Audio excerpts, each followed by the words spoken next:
can confirm. Thank you. The meeting is now live. Thank you. Thank you very much. Good evening and welcome to this meeting of the Planning Committee on Tuesday, the 2nd of February 2021. Before we commence with the proceedings, I can confirm that the Council has adopted some basic etiquette rules for its remote meetings. These are as follows. Please only speak when the Chairman invites you to do so. Members, please let the Chairman know that you wish to speak through the chat function. The Chairman will introduce speakers in the order that the request to speak has been made unless there is a point of order at which we will give way. Please prioritise any distractions from the meeting. Members, you are asked to mute your microphone when you're not speaking and to consider turning off your video feed if you have interference on your connection. Please bear in mind there may be a lag between speaking and other attendees hearing you. Presentations for this evening will be shown on the screen. Please indicate on the chat function if you have any problems with viewing these presentations. When referring to a report, please quote the page and paragraph number. There is no private business for tonight's agenda. However, members, please can I remind you that should we need to move into private session, you are responsible for ensuring that your venue and connection remain secure. If you lose connection at any point in the meeting, please attempt to rejoin the meeting and I will readmit you. If you have a persistent problem with connection, please contact me and I will do my best to connect you to the meeting. You have my contact details to assist you with this. Please use the chat function for the purpose prescribed of requesting to speak or a point of order. The chat function is subject to the access to information regimes of FOIEIR. It is also subject to data protection, rules of defamation and the Council's Code of Conduct. To assist with the managing of the chat function, the agenda items will be placed to act as markers. I can confirm that the meeting is quorate and can proceed. The Planning Committee consists of the following members. The Chairman is Councillor Wendy Scattergood. The Vice Chairman is Councillor Mrs. Iona Parker. The following members are Councillor Abbott, Kevin Bowers, Tom Cunningham, Patrick Horner, Hilton Johnson, David Mann, Andy Mundy, Frankie Ritchie, Gabrielle Spray, Nick Unsworth, Justin Wrench. For this meeting this evening, we have apologies from Councillor Tom Cunningham and Councillor Nick Unsworth. We have officers in attendance, and these include Chris Padgey, Planning Development Manager, Neil Jones, Principal Planner, Tim Havers, Principal Planner, Catherine Ullman, Principal Planner, Alison Webb is the Governance Officer taking the minutes for this meeting, and I am the meeting facilitator, Emma Wisby. To help distinguish councillors' officers on the broadcast, officers have a prefix of officer, councillors have a prefix of CLLR. Public question time speakers have a prefix of PQT before their name. I will now hand over to the Chairman, Mrs. Wendy Scattergood. Thank you, Chairman. Thank you, Emma. And good evening, Emma, and good evening, members of the public and our members of the planning team, and also those waiting in the waiting room to take part in this evening's meeting.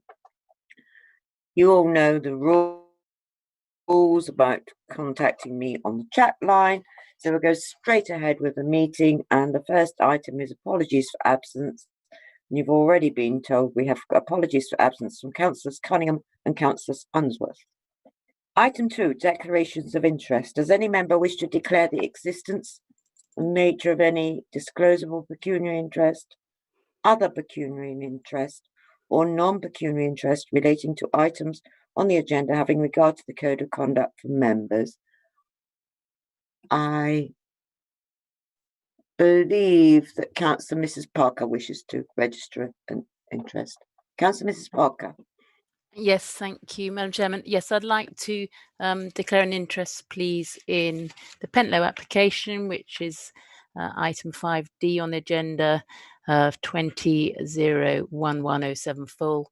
A number of the people who've written in are known to me, and also I know members of both parish councils, as it is my ward. I would say that I have been asked for advice on a couple of 2 or 3 procedural matters, and as I'm the ward member, I've helped on those procedural issues, but I have not discussed the merits of the application or give my opinion at all. So I will remain and vote. Thank you. Thank you, Councillor Mrs. Parker. Does anyone else wish to register an interest? I have no one else on the chat function, So I'll move on to item 3. And item 3 is the minutes of the previous meeting. I have the minutes of the 19th of January. If you are in agreement that the minutes are a true reflection of the meeting, could I have a mover and a seconder, please? Move, Madam Chairman. Thank you. To the find a Second. seconder. Yes, I'll second, Madam Chairman. It's Councillor Thank Mrs. you. Spray. Mrs. Spray, thank you very much. Members, I take silence as your approval on these minutes. Silence. Those minutes have been approved. Thank you very much indeed. We now come to item 5, planning applications. We have no part Bs this evening, so we go straight on to the part As. And the first application Chairman, I'm ever so is sorry to application 19010. Chairman, I'm ever so sorry to interrupt you. We Yeah. do have a note on the agenda for public question time. Just to comment that we do not have any other registered speakers other than those which have been No. admitted for the agenda items. And Sorry. you're welcome. Sorry, I missed it for the first time ever. You're welcome, Chairman. But there's Thank no you. additional. Item 4, we have public questions. No, there are no general planning application discussions on item 4, so we go straight on to item 5, as I said. And we go on to the first application in part A, which is, I will repeat, it's application 1901024, land west of Kelvedon Station Road, Kelvedon. This is an update, and we do have one speaker on this application.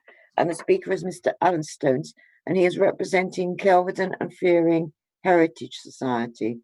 Mr. Stones, would you like to make your comments now, please? You get 3 minutes.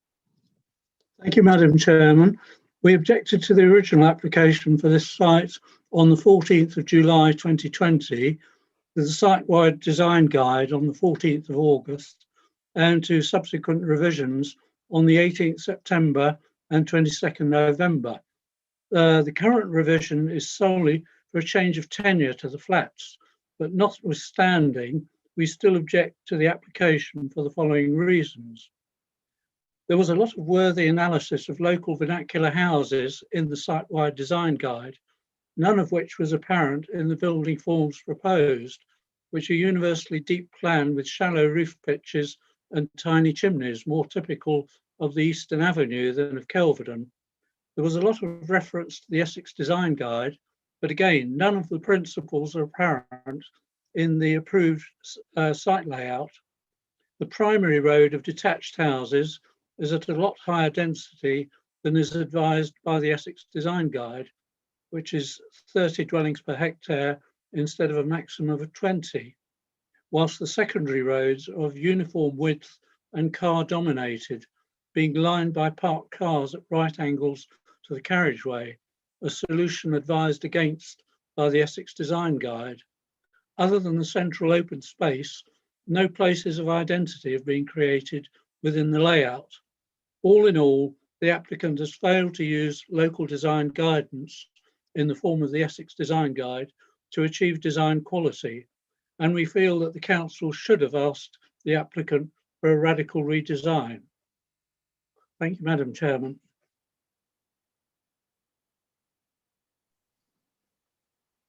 Thank you, Mr. Stones, for your statement, and please remain to listen to the application being discussed.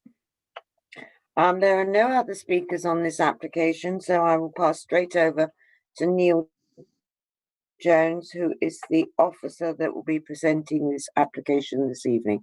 Good evening, Neil. Good evening, Madam Chair, and good evening, members. I'm just going to share my screen for a short presentation for this first item, hopefully.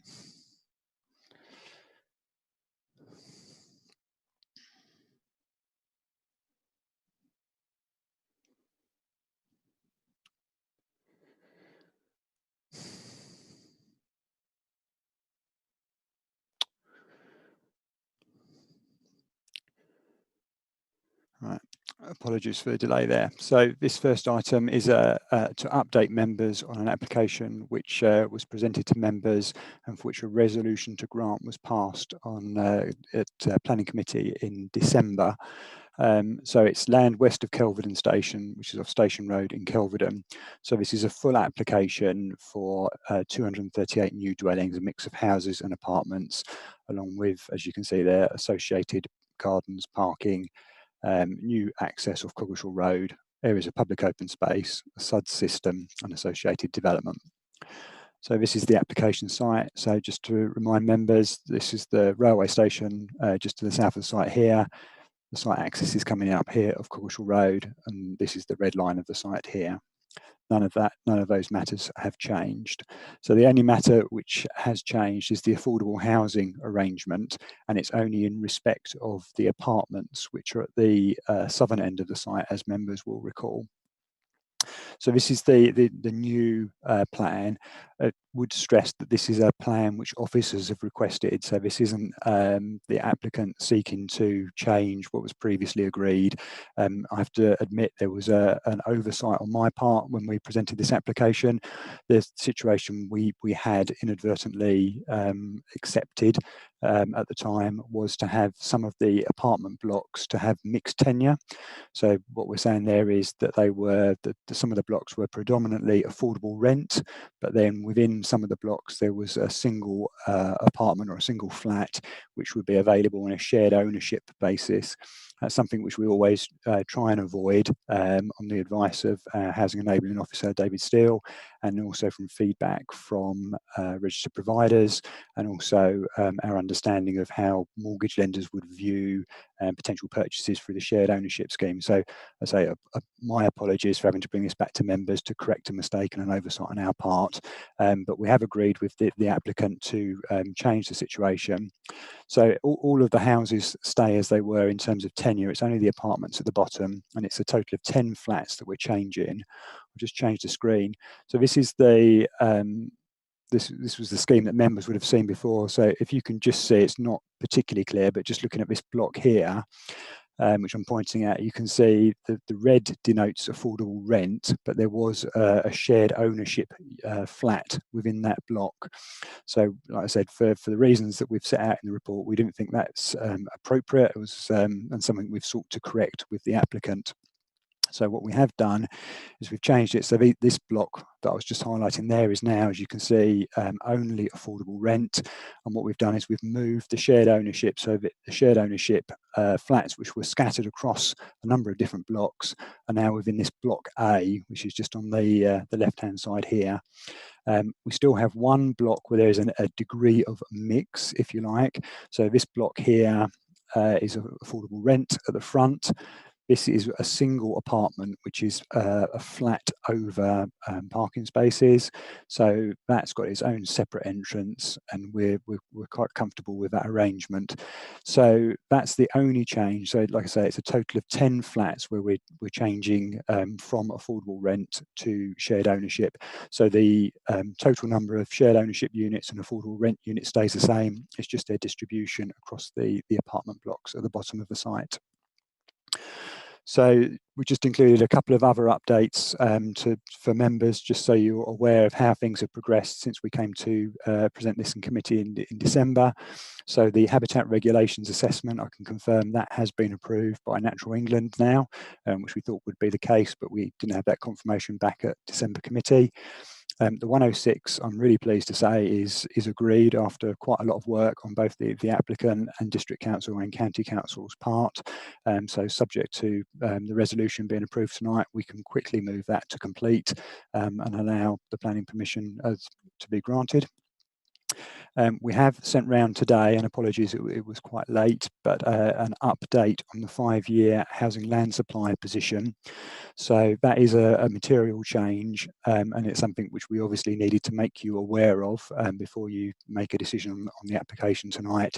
It is a slight change as we've set out. I won't go through all the details of how it's been arrived at in the background, but basically it's a result of the housing delivery test and the council's improved position, which means we have a reduced buffer requirement in terms of our housing land supply. So when we presented this last time, we were saying we didn't have a 5-year supply at the time. We thought it was around 4.52 years. We're now saying with the buffer change, we're now at 4.59 years. So a very modest change, and not one that we think makes any significant difference to the recommendation or the decision that we would be looking to make on this. Just to stress again, there are no other changes to the proposals. You heard at question time, concerns were raised with regards to the design and the density. As we explained, or as officers explained at the December meeting, we still consider the design and the density to be appropriate. This is close to the train station in Kelvedon and a mainline train station. We do have an emerging local plan policy, which says that we should be looking to make efficient use of sites when they are being developed for housing, and they are seeking 30 dwellings, or at least 30 dwellings per hectare to be achieved. So we, as we explained last time, and I won't go all over again, we do consider the density and the design to be an appropriate response given the particular site characteristics, location, and our local policies. So just in terms of summary, it's just the change of the tenure of 10 flats, which we're reporting, as we've explained, no other changes or no material changes that we think lead to a different conclusion being reached on the planning balance. So we would again recommend that members approve the resolution to grant planning permission subject to the section 106 being completed and also the planning conditions. Thank you. Thank you, Neil. Thank you very much indeed. Thank you. Go to the chat line. Oh, it's gone. I have no one indicating they wish to speak at the moment. Oh, Councillor Mrs. Spray. Thank you. Thank you, Madam Chairman. I was just hanging back slightly to see if anybody else wanted to go before me, but I'm happy to speak first. This is actually a very straightforward application this evening.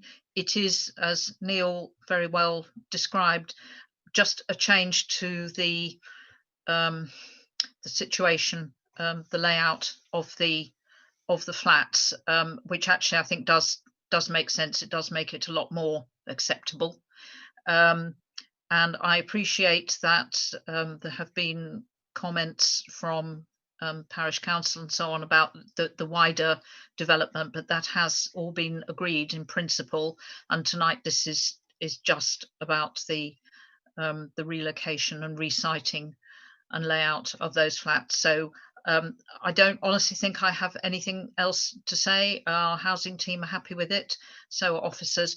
So I will move officers' recommendation for approval. Thank you, Chairman. Thank you, Councillor Mrs. Spray. For some unknown reason, I've got a picture of Councillor. Oh, he's gone. I had a picture of Councillor Mann with Councillor Mrs. Spray's name under it. No. Well, there we find go. a seconder. Was that Councillor Mann seconding? It is, Chair. Nothing to add. No significant material changes. I don't think the planning balance is affected in any way. So we can, I think, grant planning permission as per the revised recommendation. Thank you. Thank you, Councillor Mann. Councillor Abbott. Thank you, Madam Chairman. Yes, it's accepted that this is only really to tidy up the issue of the tenure in the flats. I accept that, but I would reiterate the concerns I had when this last came to committee. I do, of course, understand the work officers have put in, and they're very much constrained by where we are with the local plan and the need to maximise density. But at the end of the day, Kelvedon remains a village, and I think the design isn't as good as it could be. I remain concerned about the way the flats have been set out in particular, but also the point I raised last time about connectivity in terms of sustainable transport. Obviously, the railway station being close by is excellent, but I thought we could have been doing a lot more in terms of walking and cycling. So, and we have another site, and I'll say it again because it needs saying, with pretty much no on-site services. And I went for a tour today to look at some development issues in my own ward, and I think we're stocking up a lot of trouble for the future.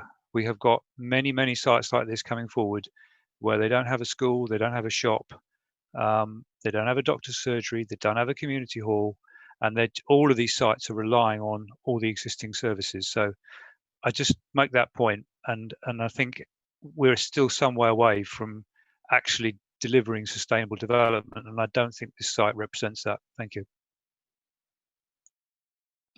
Thank you, Councillor Abbott. Does anyone else wish to speak on this item? I have nothing on the chat functions. I'm going to put this to the vote. It has been moved by Councillor Mrs. Spray and seconded by Councillor Mann that we approve this change. Councillor Abbott. Abstain. Councillor Bowers. For. Councillor Horder. For. Councillor Johnson. For. Councillor Mann.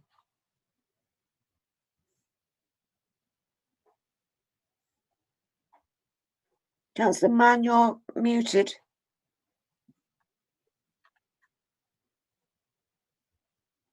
I do apologise, Chair.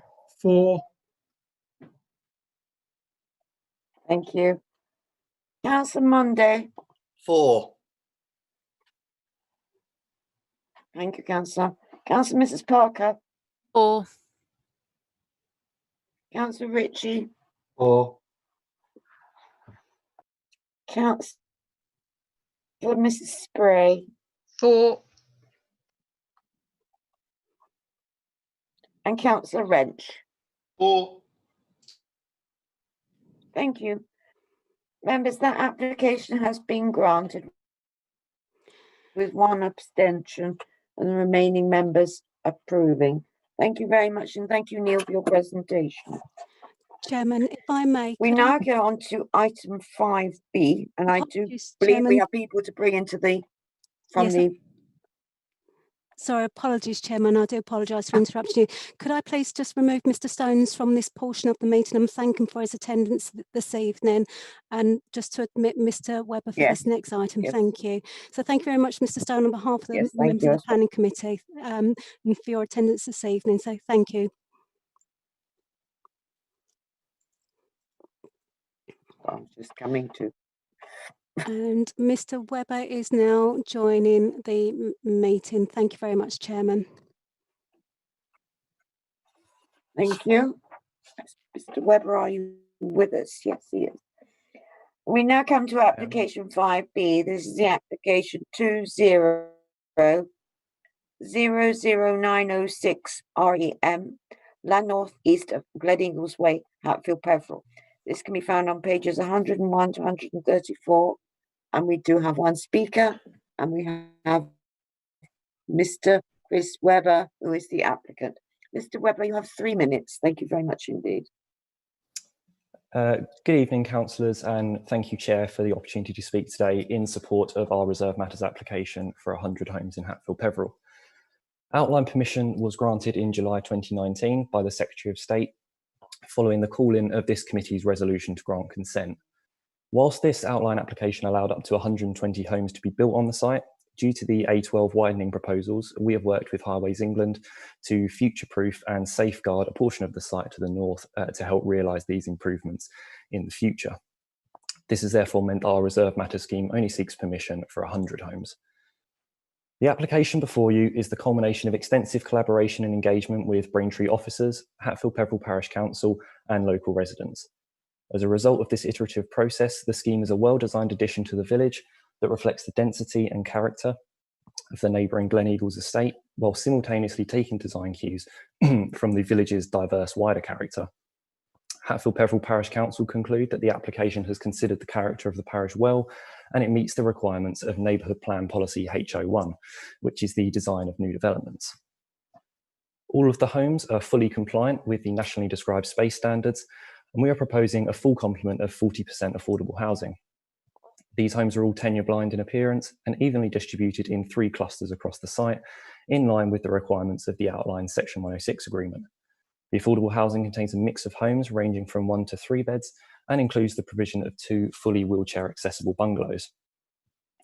All homes, irrespective of whether they are market or affordable, will be provided with high-speed fibre broadband and will be built with high levels of sustainability in mind, with low-energy LED lighting throughout, as well as higher standards of insulation and glazing than is required under building regulations.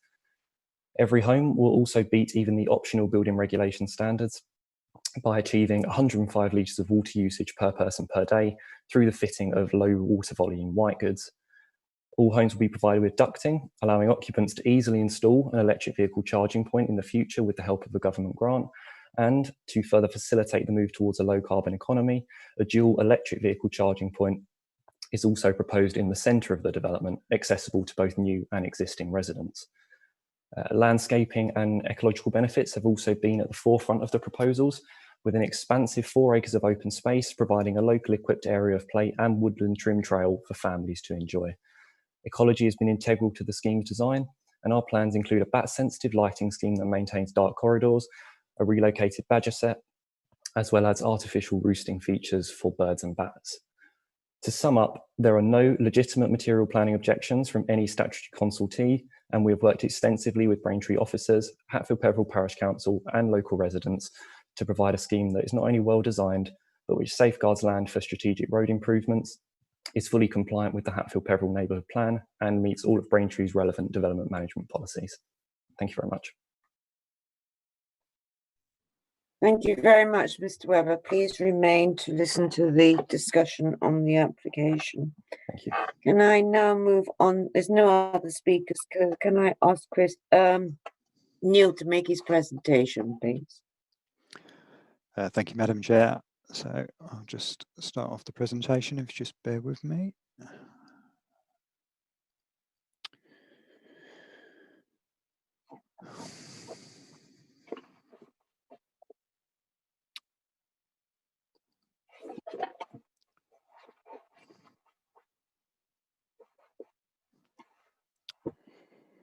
Right. So apologies. So this is an application which is for the approval of reserve matters. So that's the layout, appearance, scale and landscaping of an outline consent, which was originally submitted in 2016. And this is concerning the erection of 100 dwellings. The site is known as land northeast of Gleneagles Way in Hatfield Peveril.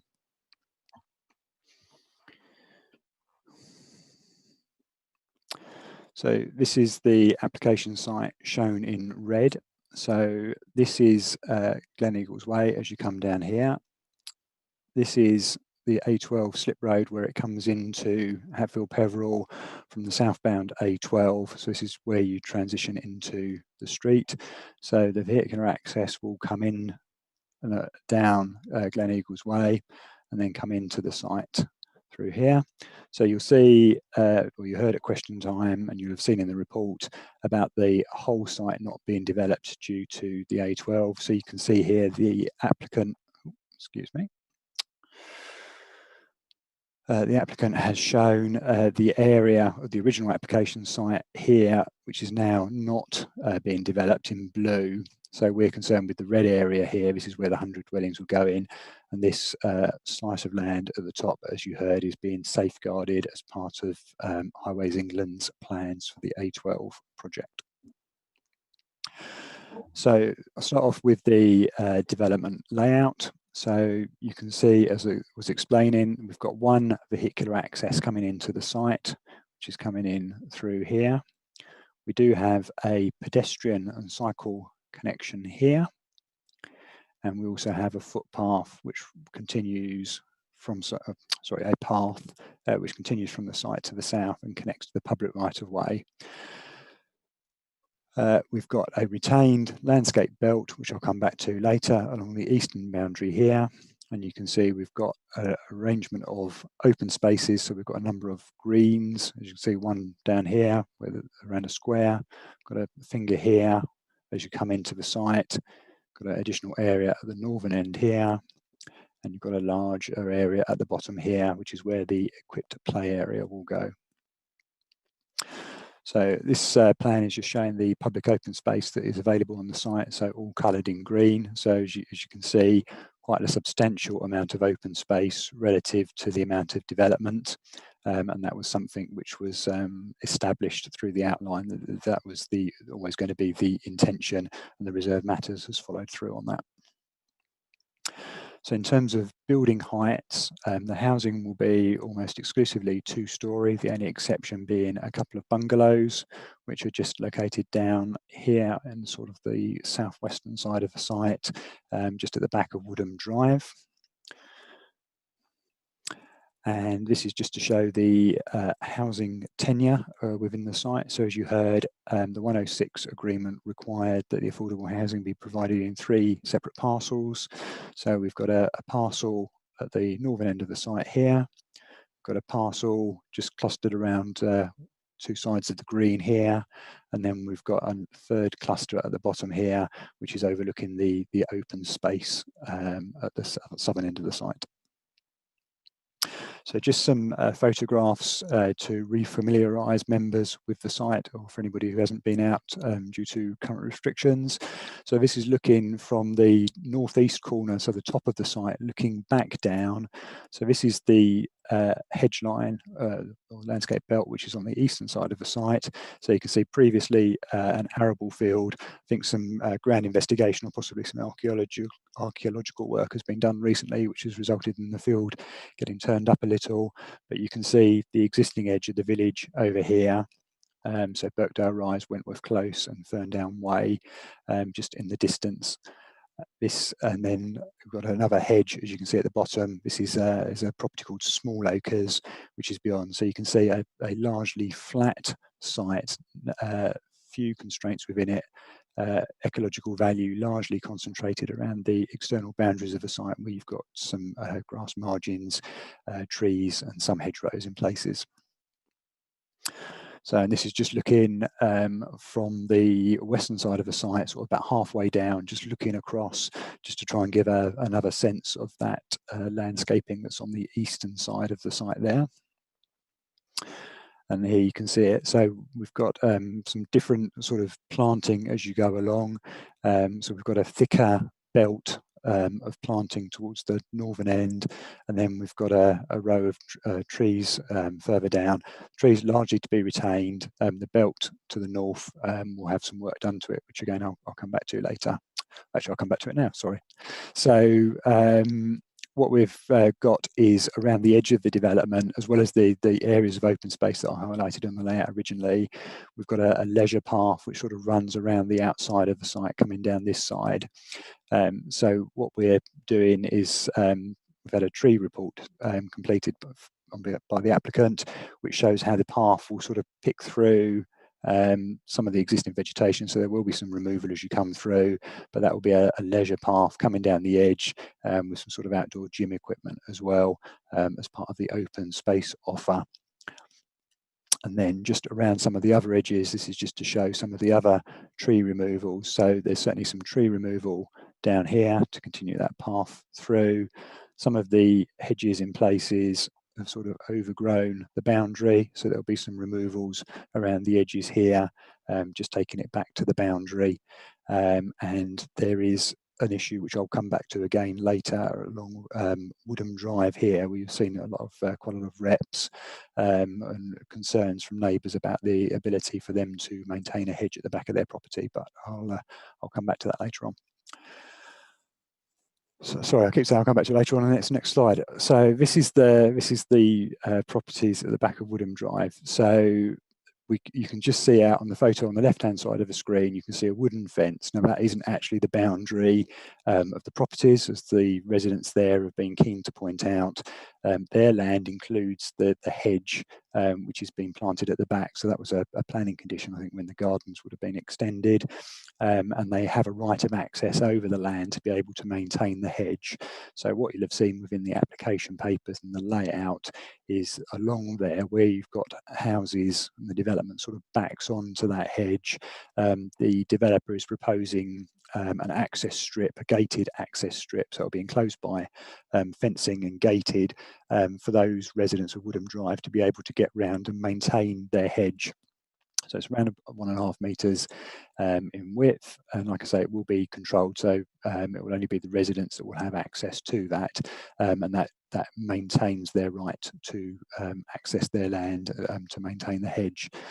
And you can just sort of get a sense, sort of a little bit further along, you know, it is a little bit deeper in places, so there will be some cutting back where it's overstrayed further along, but this is the issue here. But I think where that issue has been raised, the developer has responded to that, and as I said, we're satisfied with the arrangement that's shown, that the residents who need to have access to that hedge will continue to have that. So some house types, I haven't included them all because you'll have had an opportunity to see them, but I've included a few here just to give a sense of the style. So sort of fairly traditional, a mix of materials, although we have asked the applicant to simplify the palette of materials a bit to reflect the sort of the Glen Eagles Way estate, which is adjoining. I would point out this house, which is perhaps a little bit unusual. This is a different approach to a corner turner, perhaps, than we've seen elsewhere. So you can see that the house is actually sort of turns the corner literally as you come round. We've got an artist or sort of a computer generated illustration of what that looks like later on in the presentation. But you can see some further house types here. Certainly, as was said at question time, the affordable housing is tenure blind in terms of material and design, so we're quite satisfied with that. And we think, you know, there's across the site there's an appropriate mix of houses in terms of styles. So you can see here how the apartments are being addressed. So sort of you know, upstairs, downstairs flats, and then we've got a couple of bungalows, as I said, as well. So this is just by way of context. This is some of the housing which is adjacent to the site. So this is Wentworth Close and Birkdale Rise, Ferndown Way, and Glen Eagles Way. So you can see limited palette of bricks, some boarding, a bit of tile hanging, some rendering. Obviously the houses are of a vintage now where quite a few residents have personalised or improved their own properties, so perhaps it's lost a little bit of the uniformity that it had before. But what we've tried to do with the applicant is come up with a scheme which doesn't attempt to replicate the Glen Eagles Way estate, but which acknowledges the particular characteristics that it has, the sort of the palette of materials. And we think the scheme that we've put before tonight, members, is one that works quite successfully. So what we have done is we've worked with the applicant on the palette of materials. So this is showing the different materials that are being used. So what we've tried to do is try and get some clusters of materials and some homogeneity. So you can see around the entrance here, because that sort of buff brick's quite strong in these streets adjoining, as you come in here, that's being picked up in this cluster of houses here. So you get that sense that this is relating to the adjoining street. And then, although there are some areas, for example, along the countryside edge, where we've got a little bit sort of more of a mix of houses, so you've got different bricks, some render mixed in, a sort of slightly looser, less homogeneous mix of materials. On the countryside edge, we've got a little bit more formality around sort of the main street that runs through here and around the block at the top, and around the housing around the green. So not all the same, but a stronger presence of materials, a dominant material. So we think that that's working quite well. And we've got some street scenes just to try and illustrate that. So you can see here we've got, where are we? So we've got AA, which is across the top here. So you can just see there. And then you can see that sort of strong consistency of materials through that scene there, and a bit more of a mix through this one here. So overall, we think the street scenes are working quite well. The materials are working together and not jarring, but creating a sort of pleasant and attractive environment. This is just the visualization which the applicant has produced around the entrance. So you can see this is the corner turning unit here that you saw on plan. So you know, looks more conventional, I think, in this drawing than perhaps it does in the plans. I don't think the plans necessarily do them justice, but you can see you've got that consistency of roof, tile and brick as you come through here, and this is the entrance coming into the site, so you're greeted with this sort of green open space here, and then you've got the existing retained vegetation on the eastern boundary there as well. So we've got a landscape master plan here, so it just picks out that path that you can see coming through the edge here. You can see this play area down here. You can see some tree planting along the street here, which is something we've worked to get the applicant to do. So overall, landscape officer's quite happy with that. Noise is clearly an issue for anybody who's visited the site. You'll certainly have an appreciation of the traffic noise from the A12. That's something we obviously appreciated at outline stage, and we appreciated that there was going to need to be mitigation. So the applicants produced a noise impact assessment as part of this process to demonstrate what the noise levels would be achieved with the mitigation that's proposed. So there is a noise barrier being proposed along the northern edge of the site here and just wrapping around the edge here at 3.2 metres, and then there's a lower wooden acoustic fence running down the side here, and then you can see here the different colours are denoting the levels of noise. So you can see obviously to the north of the acoustic barrier, quite high levels of road noise, but as soon as you pass the barrier, it drops down significantly. And the council's environmental health officer, who's looked at the noise impact assessment, is satisfied that all residents of the development would have an acceptable standard of amenity. They wouldn't be exposed to noise levels which would be unreasonable or unacceptable to the council. So this is a visualization that's been produced of the barrier. So this is looking from outside the site, looking back in. So this is after a year. So, and this is obviously as proposed. Things may change in the future, but there is landscaping which is proposed on the sort of outside of the development to try and soften that. So that's after a year. So the vegetation just sort of establishing. And then this is showing after 15 years when the vegetation has had more of an opportunity to establish. You will notice here, which I didn't point out in the layout, there is a path which comes through. So this is a sort of an existing cycle path which will connect into it for the time being at least, which will be retained. There is a stagger on the acoustic fence, so it still sort of functions in terms of providing that noise mitigation, but it does allow people to cut into the development or come out of the development and join that sort of cycleway if you wanted to cycle down towards Whittam or cycle or walk into the village from there. So there is one small change or a couple of small changes to conditions. We drafted the conditions to say with regards to the affordable housing, we wanted to have confirmation that those were being appropriately designed to comply with the relevant standards that we require for the affordable housing. The applicant did point out that it was perhaps a little bit onerous to provide that before they did any work on the site, because they may, for example, want to start on the site access, which is some way away from these houses being built. So I think that is reasonable to amend these conditions. So the conditions stay the same, barred to say you can start development on the site, but you can't actually commence on those particular plots until we've had that confirmation from an appropriately qualified person that the houses have been designed appropriately. So just in terms of summary, the principle of residential development has been established through the outline permission, as we heard. This is the approval of the reserve matters, and as we've explained, we've been through quite a process to try and address the different issues that have been raised by both officers, local residents, particularly those neighbouring the site, and the neighbourhood plan group, because we've obviously had to make sure that the development is consistent with the policies contained within the Hatfield-Peveril Neighbourhood Plan, which has been adopted since the outline permission was granted.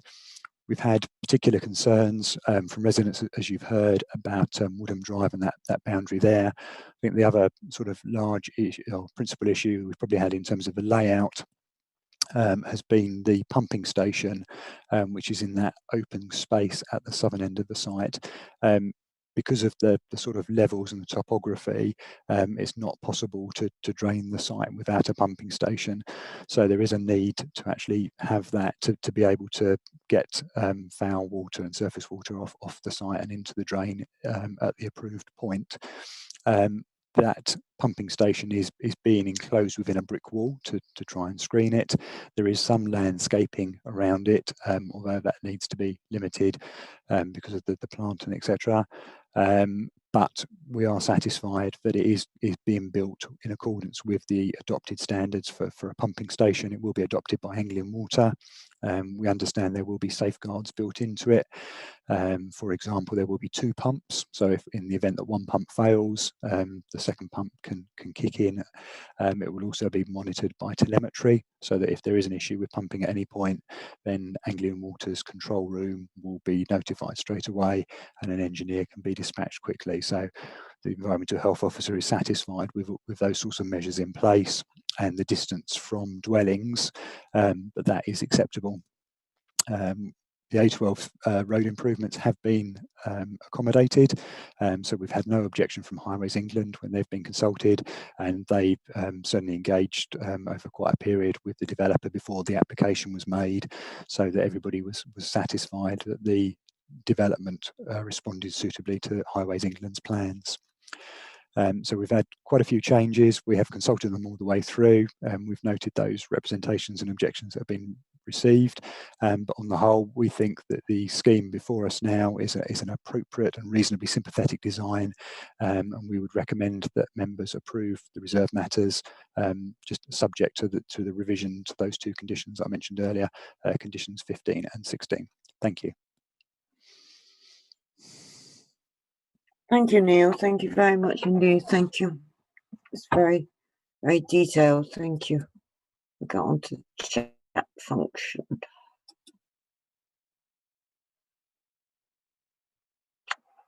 I have no members indicating they wish to speak at the present time. Happy to start, Chair, in the absence of anyone else.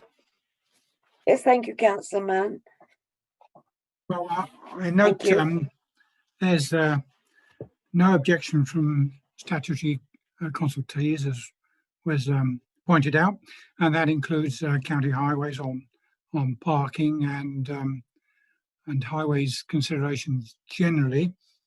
Note too that the officers are satisfied on issues like density, landscaping, and appearance. Now the pluses, I think, appear to be that the applicant has been prepared to show a willingness to work with officers to overcome some of their original reservations, and that clearly has led to, for example, an improved layout. Second plus, I mean, open space provision. I mean, it's described as generous. Not sure it's generous, but it's certainly more than we're usually offered. A larger percentage of the site area than I think is customary. The big minus for me, again, is one that we can't do a lot about, and that's the market housing mix.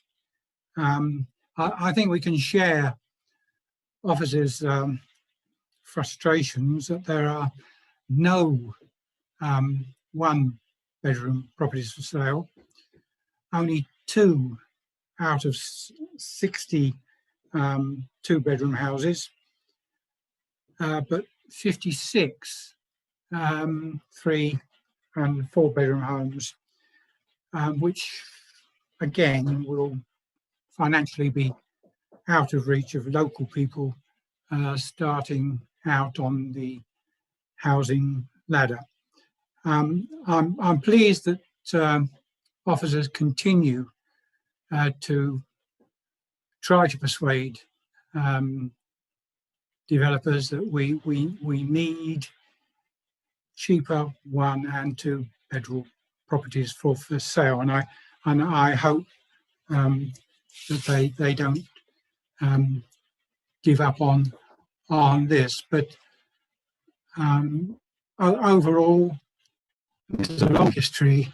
This site, which we're familiar with, but I think what we've got here is acceptable on balance, as always, in planning terms, and I'm happy to move officer's recommendation, Chair. Thank you, Councillor. Does it find a seconder before I move on to the other speakers, please? It does, Councillor Ritchie. Happy to second. Thank you. I'll come back to you in a moment, Councillor Ritchie. I've got Councillor Abbott that wishes to speak next, then I'll come to you, all right? Councillor Abbott. Thank you, Madam Chairman. I think with this site in particular, we have to be cognizant of the fact that it's not just what's being proposed here, but what's being proposed in the immediate area. Now, on its own, I think there's some very good features. I think the layout, as Councillor Mann said, is better than we've had on a lot of other sites. I'd certainly support that. We've got 40% affordable. I agree with Councillor Mann about the split on the market housing. I won't say the figures, but I can see the adverts now and the price tags there'll be on those 3 and 4 beds, if they're anything to go by the ones that have been coming up in a similar area in Mid-Essex. But coming back to this point about the context, so it's been moved back a bit because of the A12, and rightly so. But we know, because it's now an adopted route, that the A12 through there is going to be 6 lanes. We also know there's going to be a new massive double roundabout interchange just to the north of this housing site.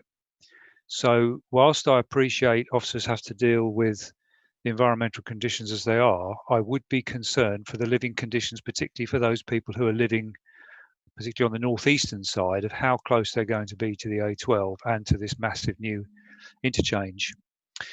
And on that, and you know, I've said this before, and I really don't understand where this council is coming from. We're actually removing a substantial proportion of what exists there. I'm looking at the aerial photograph now of a very substantial landscape buffer. Why is the council proposing to do that and creating this path through it? And yet again, we're describing the trees as lower value. Well, you know, we hear this every single application. The trees are always lower value. Why wasn't that landscape buffer on the northeastern side completely protected to give the maximum amount of screening and environmental attenuation from the A12? It just doesn't make any sense to me whatsoever. Plus, you know, the acoustic fencing, which I agree we need. In terms of sustainability, so that's one question I'd like officers to answer, please. Why do we keep doing this? I mean, I'll give you another example. I went today to look at the Bellway site in Rivenall.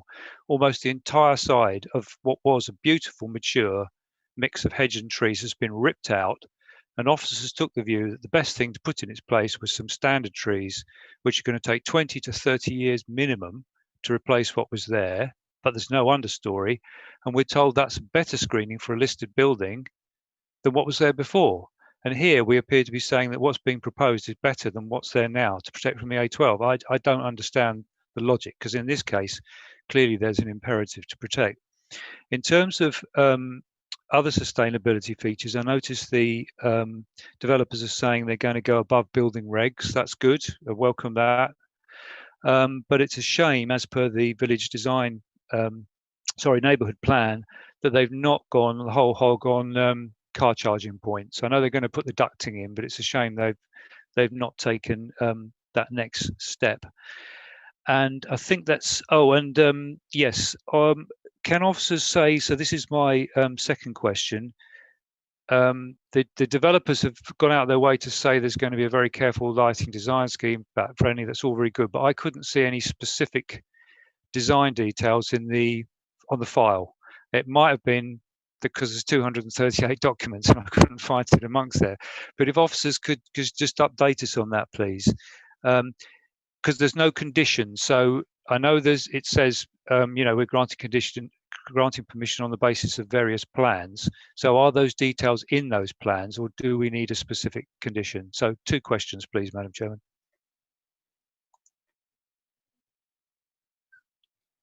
I'll ask Neil to respond to your questions before we move on. Yeah, thank you, Madam Chair.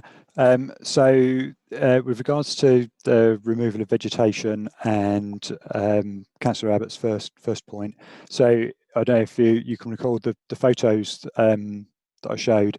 There's a wider block of planting towards the northern end of the site, but it's not it's not been assessed to be of any particular or significant value, either in terms of landscape or ecology. It's pretty densely planted. It's been put in as a screen, but it in terms of having a residential development next to it, it doesn't sort of lend itself. Beyond providing some visual screening, so not everything is being removed, but what we are trying to do is create spaces which people will be able to use. So retaining the landscape value there, but trying to create something of more value. And there are certainly, with regards to ecology, there's certainly other features within the site where there are reptile, hibernacular and bird and bat boxes and the like, which are being put in, which will sort of address any removal of habitat which does exist there. So we do think that's acceptable. In terms of the lighting, I was just having a look.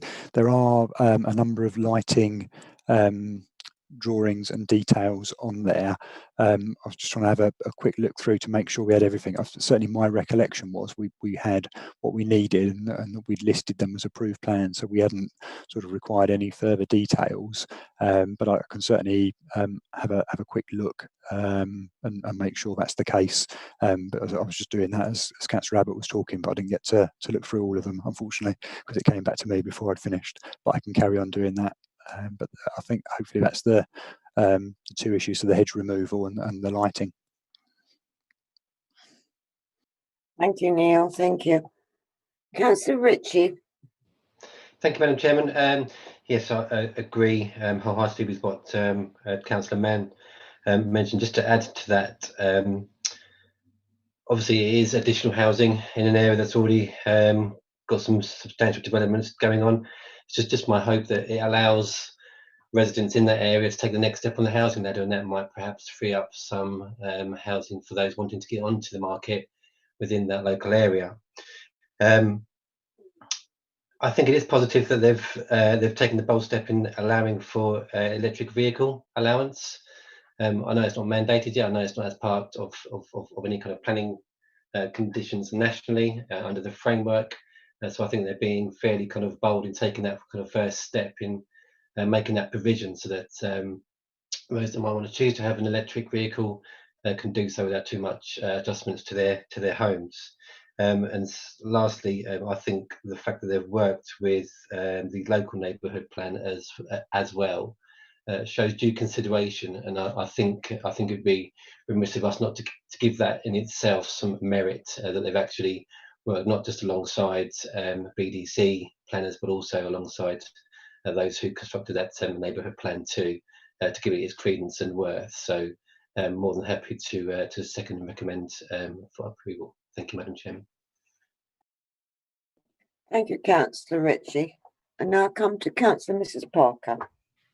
Thank you, Madam Chairman.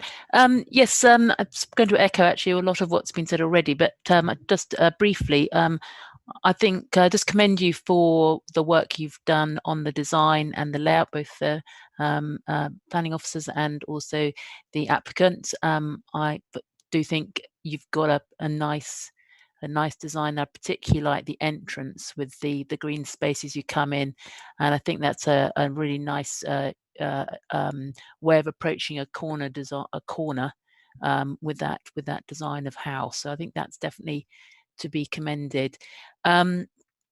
my concerns are the same as has been highlighted by other members.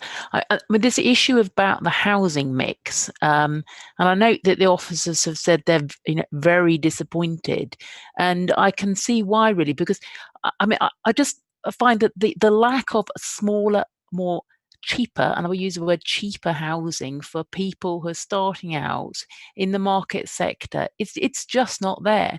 And I did some sort of just a tiny little bit of sort of number crunching and looked at the average wage of a person living in Whittam, and the take-home pay is something like £1,700, which is the same amount you would have to spend on a mortgage with a 10% deposit of one of the new 3-beds in Hatfield Peveril. So these houses are just going to be way out of reach of people on the sort of wages in this part of Essex. And I just think it's good to have the level of affordable housing, but this issue has got to be addressed somehow or other to provide people with homes that they can afford to buy. So it is disappointing. I do probably accept the officer's position. There's not much we can do about it. I don't think would be sufficient reason to refuse it. But I just want to express my disappointment that we're not getting this from these larger developers. The other thing that is concerning me is the issues that Councillor Abbott has raised and Councillor Mad about the A12 and the noise. I do appreciate that what has been put in place for noise is probably adequate at the moment. But could you, Neil, please say what would happen to in the future if the A12 does go ahead and there is this roundabout? Would any noise implications be addressed? Could be addressed at that stage? And I also, I do have some sympathy with Councillor Abbott also on the landscaping, because I do think screening there is extremely important. And I do remember at the time when this came as an outline application, the main issue, one of the main issues for this site on the outline application was the coalescence with Whittam. And I remember being emphasised that there was a very strong tree belt, screening belt there, which would provide a clear delineation between the two settlements. So I would hope that will still be strong enough. Perhaps you could just clarify, please, on those 2 points, if that's okay, Madam Chairman. Thank you. Thank you, Councillor Mrs. Parker. Neil, I'll ask you to respond to that, and I know you want to come back on a question for Councillor Abbott at the same time, so I'll let you do all three at once. Thank you. All two at once. Thank you, Madam Chair. So on the lighting issue, we've just had a quick look at the list of approved plans, and I have to admit, sorry, we haven't listed them within the approved plan. So at the moment we haven't got any way of covering it. There are a number of lighting drawings within the 238 documents that Councillor Abbott referred to. So there certainly are some there. But there are a number, and I'm not going to be able to have a look at all of those to make sure they're all correct tonight. So I think in terms of sort of safety first, I think if members are minded to approve the application, we probably just need to add an external lighting condition so that the applicant has to submit the detail to us, and then we can approve that, and it then becomes a compliance condition they have to comply with, because I think that's the safest way to make sure that everything is in order. So that's the lighting point. On the hedge removal, excuse me, the element of hedging that's being removed is at the sort of the top end of the site where, as I said in that photo, there was a slightly thicker belt rather than just the line of trees which you get sort of further down the site. So there's still going to be landscaping along that boundary, so it's being opened up completely. It would be thinner. I mean, we take the view that is acceptable as it's shown. I mean, if members have a particular concern, I've got to be honest, I can't remember whether there was any reinforcement of the actual boundary beyond the path along that point. There's I think there's 8 or 9 different landscaping plans. I know the landscaping officer was happy with the proposals when he looked at it, but if that's a particular concern for members, then we can look at that. I know that doesn't address Councillor Abbott's point that we're removing something in the first place, but in terms of the layout, we think it works and we think the benefit is there. But if members, like Councillor Parker was saying, have a particular concern about how exposed the site might be as a result, we could ask, or we could have another look at that landscaping plan in that particular area and look at reinforcing that that sort of eastern boundary further. So that's the lighting and the hedge point. And I think Chris wanted to come back just on the point about housing mix. So I'll just pass over to him if that's okay, Madam Chair. Yes, thank you, Neil. Thank you. Thank you. Over to you, Chris. Thank you, Madam Chairman. Thank you, Neil. Yeah, I just wanted to pick up on the point, the concerns that have been raised by members just about the housing mix, twofold really, both in terms of the mix of units on the site, but also the comments that have been made just in terms of the price and the cost of housing. So on the latter point, obviously members will be aware, obviously the planning system is unable to control the price houses are set at. That's beyond the scope of control that we have. What we can do is seek to increase the supply of housing, which is the direction from government. And obviously with affordable housing, we have some control in relation to those units which we're able to secure. But in terms of the market, that's beyond what we are able to control. That is market factors at play. There's obviously a number of housing sites within the area that are coming forward, which in theory, hopefully will help to suppress some of the prices, but that isn't something which is in our control as the local planning authority. In terms of the mix, again, absolutely share the concerns that have been raised this evening, and similarly the frustration that Neil and other officers have within the team around this point. It is just something to highlight that going forward, this is something we are looking at much more closely when we're considering outline and full planning applications in terms of what is either being offered up as the mix or seeking to try to put appropriate controls in place through planning conditions, which is, and Neil will correct me if I'm wrong on this point, was what was absent from the outline consent originally when it was granted by the Secretary of State. There was no condition to secure a particular mix or to require those details of the mix to be submitted for approval. So I think this is the type of thing with some of our strategic sites going forward. This is something which we will seek to pick up more readily. And obviously on larger developments, you would expect a much more proportionate mix of dwellings. This is obviously a large site in terms of the number, but it is probably medium scale compared with some of the sites that we're looking at in other parts of the district that's coming forward. So hopefully those comments are just helpful in terms of mix. And if I may just add what Neil also said just on the landscape point and just picking up the concern that Councillor Abbott had raised, I think just from my perspective and just to reiterate again, the process we go through is a really rigorous process when we're looking at sites, layout design, and considering what existing landscape features need to be retained. And I appreciate and absolutely understand the concerns being raised by Councillor Abbott and other members. Officers do take a different view that where we should be seeking to retain certain features and where it works with layout and so forth, we do absolutely our utmost to ensure the retention of those features. But there will be some cases where we put forward a balanced argument that says there should be some removal, and we then seek to compensate and mitigate that where possible. So again, leave it to members this evening on the point that Neil's just raised about that particular point as to whether or not there could be some strengthening. But it is a really rigorous process that we go through as officers. The planning officers work very closely with our colleagues within the landscape services team and with the ecology officer, and we work hard to ensure that the landscaping scheme that goes in and the retention of features is taken very seriously through the planning process. So it's something that an awful lot of work goes into this, and I think as evidenced tonight, the layout and design of the scheme is a good one and will be an appropriate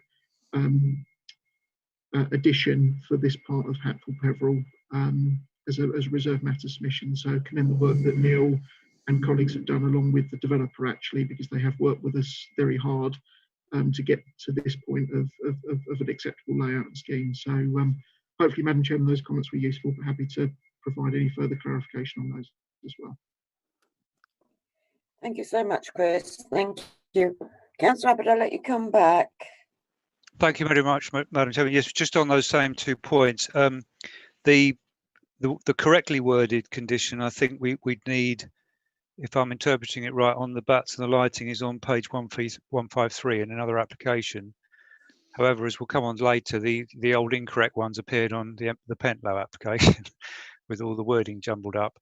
On the landscaping, I hear very carefully what officers have said, but I, for one, don't think we are getting that balance right.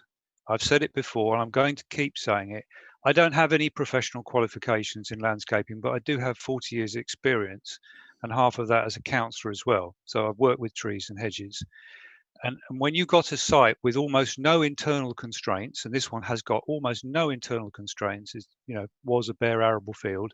Similarly, the Belwell site in Rivenhall was a bare arable field. Why, for goodness sake, do you want to rip out any of the boundary vegetation unless it's dead or unless it's all alien species? Now, in this particular location, that very dense, I'm looking at it now on an aerial photograph, that very dense belt of hedging that goes all the way from the A12 down, over halfway down the northeastern side, a lot of that is coming out to make way for this trail. Surely the better thing to do would be to move the trail slightly inside it, so you keep that and it's really stopping me from supporting this, because in all other respects I think this scheme is pretty good. But I really would reiterate, I believe, and I believe some other members may do so too, that we need to be trying to protect what we've got on sites, particularly where there's no overriding reason to remove them. And we do on this council seem to have a thing where we're constantly thinking, well, we can improve on that by taking this out and putting something else in. In this case, that reduction of screening, it could have a material effect on the environmental exposure to noise and pollutants which people have in those houses, apart from the ecological side of things. Thank you, Madam Chairman. Thank you, Councillor Abbott. Whilst you are very concerned about trees, I'm also concerned about the badgers. I have badgers in my area, and it doesn't matter what you do to move them, they come back. And taking a freedom of information from British Rail, they spent £1 million in Great Henny to move the badgers because they were undermining the railway. Within 6 months, the badgers have come back. Badgers can also climb. They come through my garden, they climb over fences, and they climb under fences. So saying we're going to move these badgers to another area, I'm sorry, they'll come back to where they were originally. I just want the developer and our ecological officers to know badgers don't like being moved. They come back. I've now got Councillor Johnson wishing to speak. Councillor Johnson.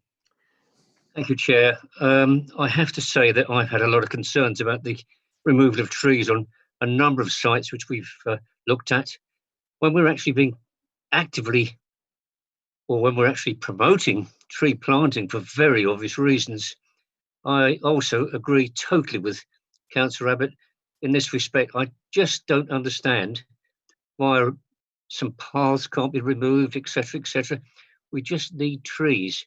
When I came to this house 22 years ago, I made a plan to plant as many trees as possible, including trees from acorns, etc., etc. We have a full coverage of trees, and it's absolutely fantastic. We have birds, we have everything. This site is an opportunity to build pretty well what they want.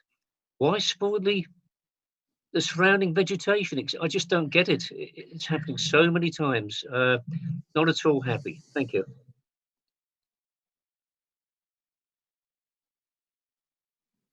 Thank you, Councillor Johnson. Councillor Mann, you wish to come back? Only to suggest that we have the condition on officers signing off the lighting scheme when we come to vote, Chair.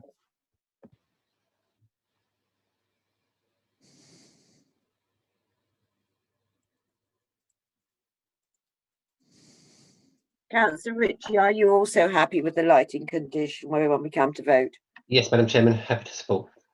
As seconder, I just need to check with you. Thank you. Madam Chairman, would it be in order to propose an amendment? I'm sure if you wish to move an amendment, Councillor Abbott, you can. Well, I'd just like to propose that the landscaping scheme is looked at again to try and retain more of the perimeter landscaping. I appreciate there is still a balance to be struck, but to try and retain more of it, but you know, in the light of what a number of members have said. Thank you. Does that find a seconder before I? Councillor Johnson. Thank you, Councillor Johnson. Well, members, before I put the application to the vote, as I have no, Neil wishes to speak. Sorry, Neil, do you wish to come back? Yeah, if that's okay. Thank you, Madam Chair. Sorry, I just thought it might be helpful. If I can just, share my screen again. If I just try and show the area where we're, some of our members have this this concern, and maybe that will help. But point of order, Madam Chairman. Don't we vote on? We've had the presentation. Don't we now vote on the proposal? Vote on the amendment. We've had the presentation. Can I seek officer advice, please, on that? I proposed an amendment. It's been seconded. I think we vote on that now, don't we? Well, in the meantime, Neil had indicated he wishes to speak. Chairman, sorry, I do have Councillor Mrs Scattergood who says she wishes to speak on a procedural point as to the amendment as well. So could I invite Councillor Scattergood to... Sorry, I do apologise, Mrs Scattergood. I'm reading the chat function slightly out of order. Procedurally, if we are in normal circumstances where an amendment has been moved and seconded, then there is the vote should be taken on that amendment if we've followed normal council procedure rules on amendments. Chairman, I do have Chris indicating he wishes to speak on the procedural point. Could I just ask Chris if he can speak now, and then I can advise further if I may. Thank you, members. Thank you, Madam Chairman. Thank you. I was about to take the vote, but I did see that Neil had asked to speak before I indicated I would take the vote. All right, I'll go to Chris then. Thank you. Thank you, Madam Chairman. Sorry, and I might just pass back over to Neil if I may. The reason I think officers wanted to come back, Councillor Abbott, on this point, obviously the application before you this evening is a reserved matters application, and one of those matters for consideration is the landscaping for the scheme. So this something ordinarily is not something that would be reconditioned on the application. So there might be a point here that we are able to look at in detail that we might be able to condition, but I just wanted to flag a concern procedurally that ordinarily what is before you for this evening is for approval, as it is a matter for consideration. So it's not like a normal full planning application where you will potentially would be conditioning the entirety of the landscaping scheme. So if there's a specific element here, we might then be able to, we might be able to recommend a condition is added to deal with a specific detailed point. But I think that's the reason officers were seeking to come back on this point, given that we're looking at a reserved matters application this evening. I'd be happy with that, just so long as it's looked at again. That's all I'm asking. So, sorry, is that what I was hoping to do was just show an extract from the landscaping master plan, because I just thought it might help members just to be clear on what the situation actually was being proposed, and then it would help them to explain what it was they wanted us to look at again as officers. And obviously, Mr. Webber is listening as well from the developer, so he will hear it from yourself, so everybody's clear what it is we're looking to do. So if that's okay, I can share that drawing just so members can see in a little bit more clearly what's proposed, and then perhaps we can just understand what it is members would like us to do, if that's okay with everybody. Yes, please, Neil. I think it would save a lot of time. Thank you. So if I just try and share the screen again, sorry, bear with me one moment.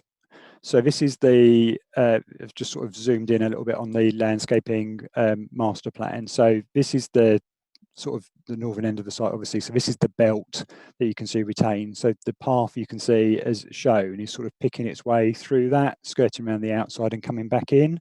So that's what's proposed. And I just thought it might be helpful for Councillor Abbott and other members who have a concern if there's something different that they would like the applicant to see, given that the layout obviously is fixed in terms of where those garden boundaries are, what it is that they would be wanting to be seen within this area if we were to look at it again through a condition. So I hope that helps, just showing that drawing.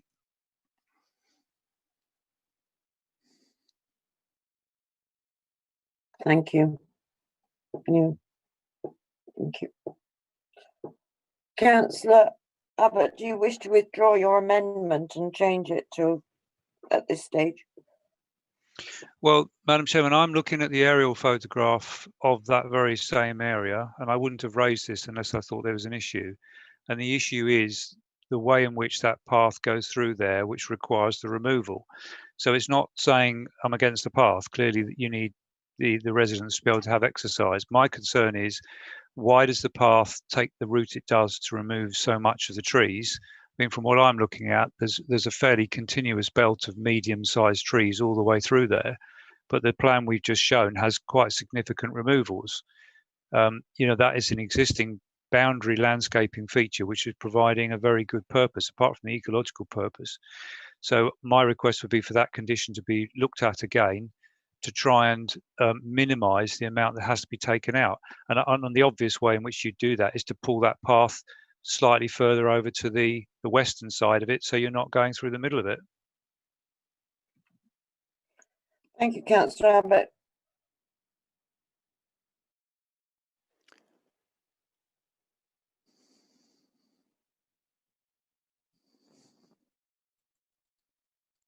Sorry, did you not hear me? Sorry, Chairman, your microphone was switched off, Chairman. Sorry. Chris, is there any way that we can sort of make a condition whereby the removal of the trees is looked at again without having an amendment this evening? Madam Chairman, with your permission, if possible, I think I need to confer with Neil on this point. Would it be possible for Emma just to put us into a separate meeting room, just so that we can have a very short discussion on this, and then we'll come back to members with a suggestion on the way forward, given what Councillor Abbott has raised. Yes, that's fine, and I'm sure that the applicant is listening quite carefully and understanding our concerns at the same time. I'll ask Emma to put you into a room so you can have a chat. That's fine with me, Emma, if that can be done.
I can't hear a thing. Apologies, members. I'm just struggling with putting members into the offices into a breakout room, so I do apologise for that. Please just bear with me for one moment. Unfortunately, the technology is not assisting me this evening, so I do apologise, members.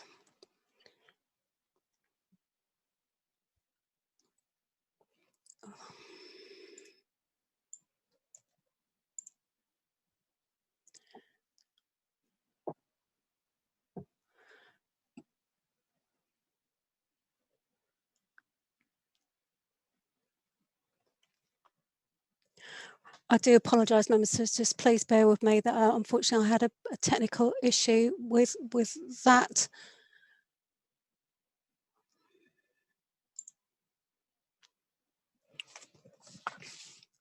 Sorry, members. I'm just going to take my camera off for one moment. Thank you.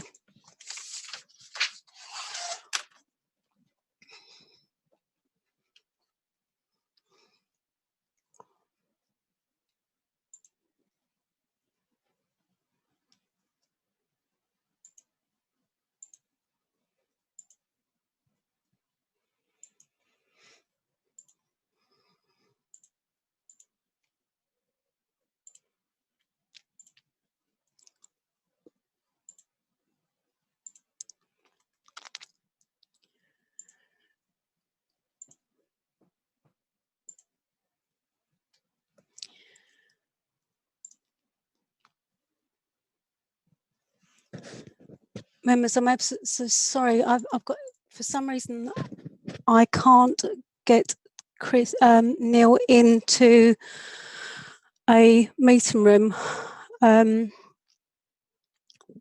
with. Could one phone the other? That is a possibility, Chairman, and I do apologise. For some reason, I've got Chris into a meeting room, but unfortunately I can't. Neil has just now accepted the invitation to go into the meeting room, so that looks like that has worked. So I do apologise, members, That's all right. for that issue. Members, can I please remind you why the officers are don't worry. While the officers are conferring for the application not to be discussed any further. So I do appreciate your patience while officers discuss and then leave the room.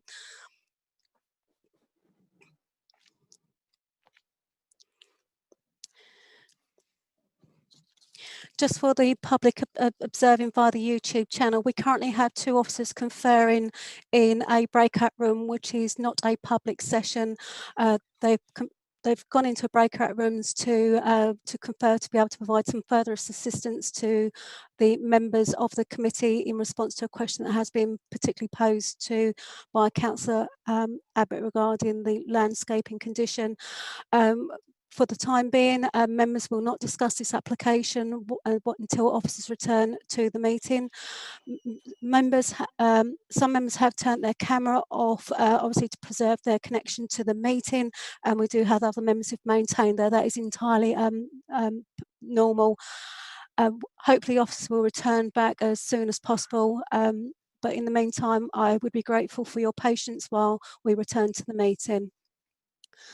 Periodically, I will give an update just to ensure that members understand where we are in respect to these proceedings, and the public observing the meeting understands that we are not currently in dead air. So thank you very much.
Members, thank you for your patience while officers are conferring in a breakout meeting room, which is not a publicly accessible room.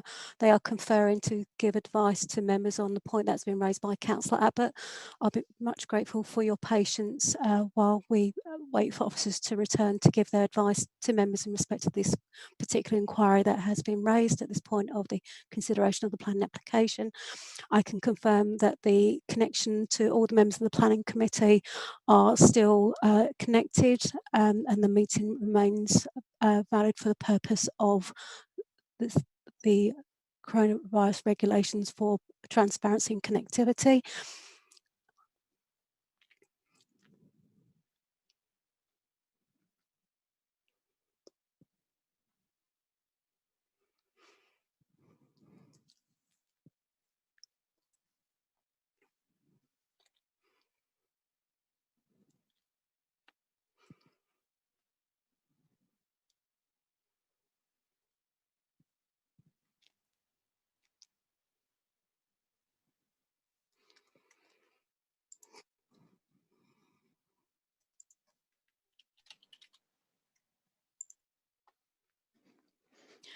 Thank you, members. As you can see, that officers Neil Jones and Chris Paggi have returned to the meeting. So, members, can I please ask that you turn your cameras back on so you are visible to the public?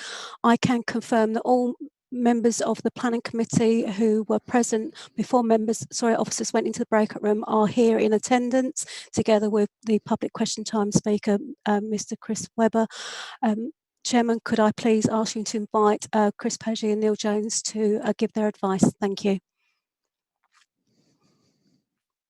Thank you, Emma. Chris, I'm not sure which one of you wishes to come back, but if it's Chris or Neil, I don't mind which, as long as we get some answers, please.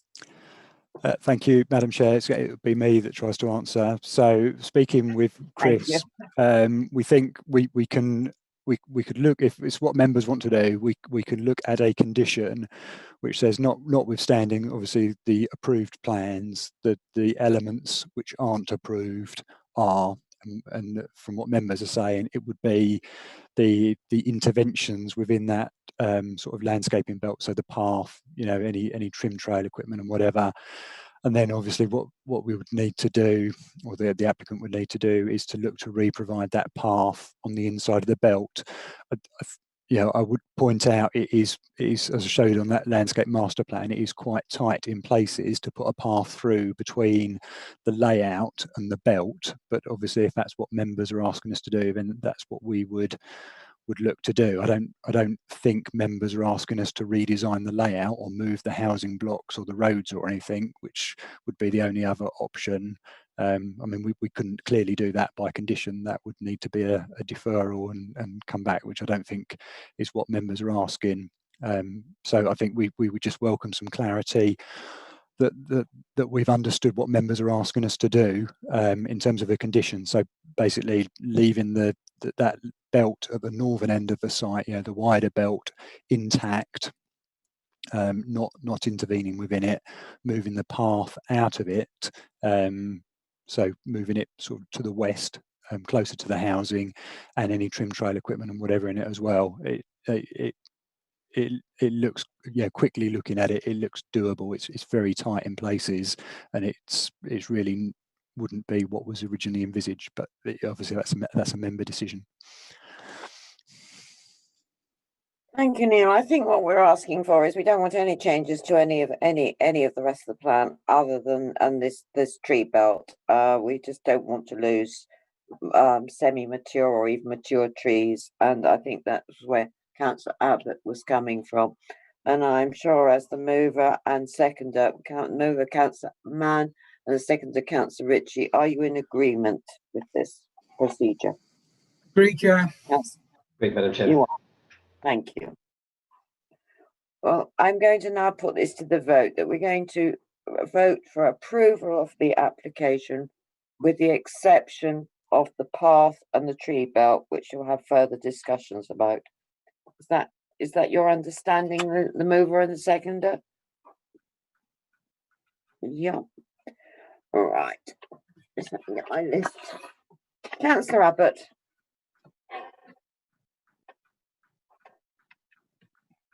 Yeah. Councillor Abbott.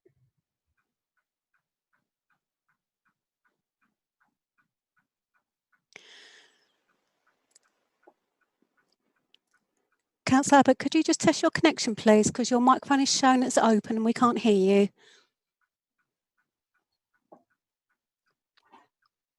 Councillor Abbott, could you please test your connection for me, please?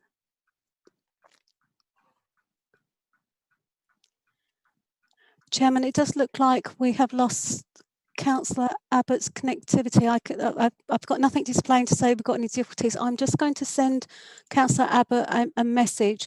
I know it's not the usual thing, but could you proceed with other members for the vote, and I will get a message to Councillor Abbott, please. Yes, certainly. Thank you. Councillor Bowers. For. Councillor Horner. For. Councillor Johnson. For. Councillor Mann. For. Councillor Monday. For. Councillor Mrs. Parker. For. Councillor Ritchie, 4, Councillor Mrs. Spray, 4, Councillor Wrench. 4. Thank you, Councillor. We'll wait to see if we can connect. Sorry, it's a bit of a tongue tied. I connect with Councillor Abbott. Councillor Abbott, I've sent you a message through the chat function. Are you able to hear me, please? Councillor Abbott, the chairman has put the matter to the vote. Okay, I've just had a message from Councillor Abbott saying he can see and hear okay, so he doesn't know what the problem is.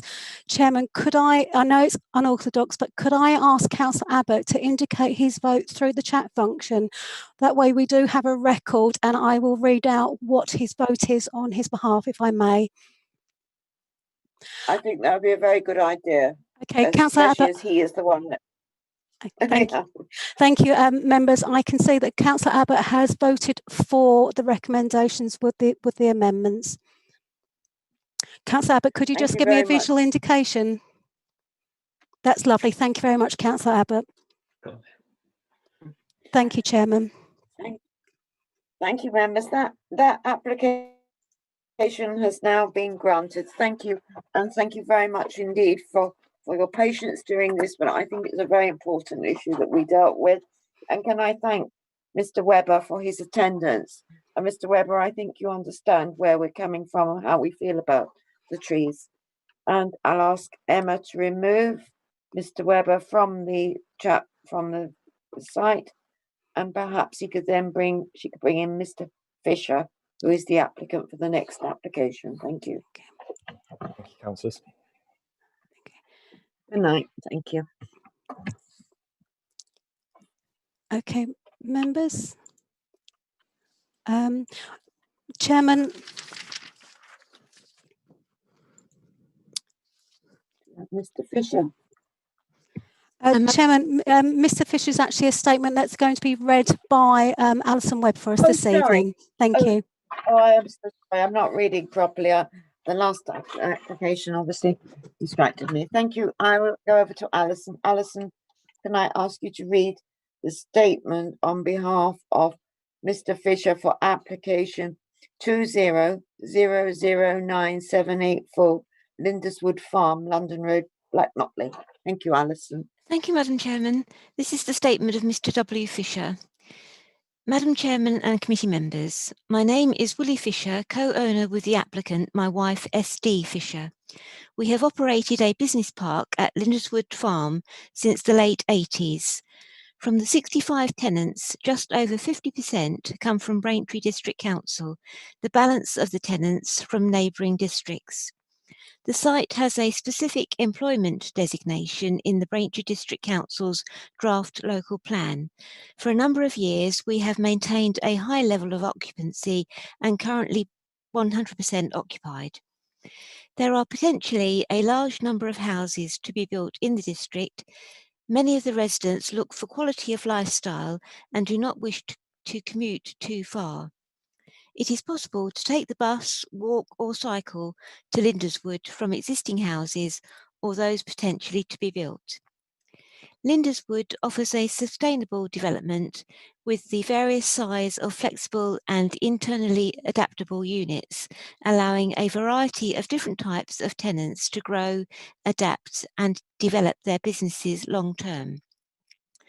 I trust the committee have read the reply from D. Gibson, planning consultant, regarding the points raised by Black Notley Parish Council.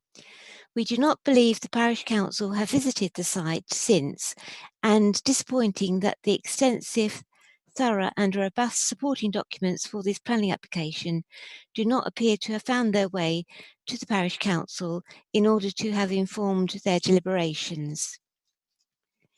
We are proactive landlords building relationships with the tenants. We have an active estate management team and endeavour to offer a presentable, smooth-running business park with emphasis towards conservation and environment. Should the committee look favourably on the application, work is scheduled to commence in 2021. Quality local building contractors and local labour will also be used where possible to further help the local community and economy. Both things that we care strongly about and fully appreciate how important they are now more than ever during these extremely challenging times. Thank you, W. Fisher. That's the end of the statement. Thank you, Madam Chairman. Thank you very much, Alison. Thank you. And we do not have any more statements on this application. So I go straight to the office to make presentation. And this evening, the application is going to be presented by Tim Havers. Thank you, Tim, and good evening. Good evening, Madam Chairman. Good evening, members. Okay, so let me just share my screen with you.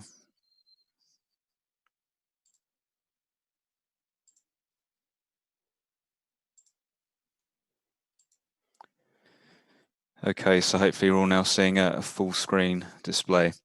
So this is a full planning application for the erection of 3 single-storey buildings to provide just under 2,000 square metres of light industrial floor space.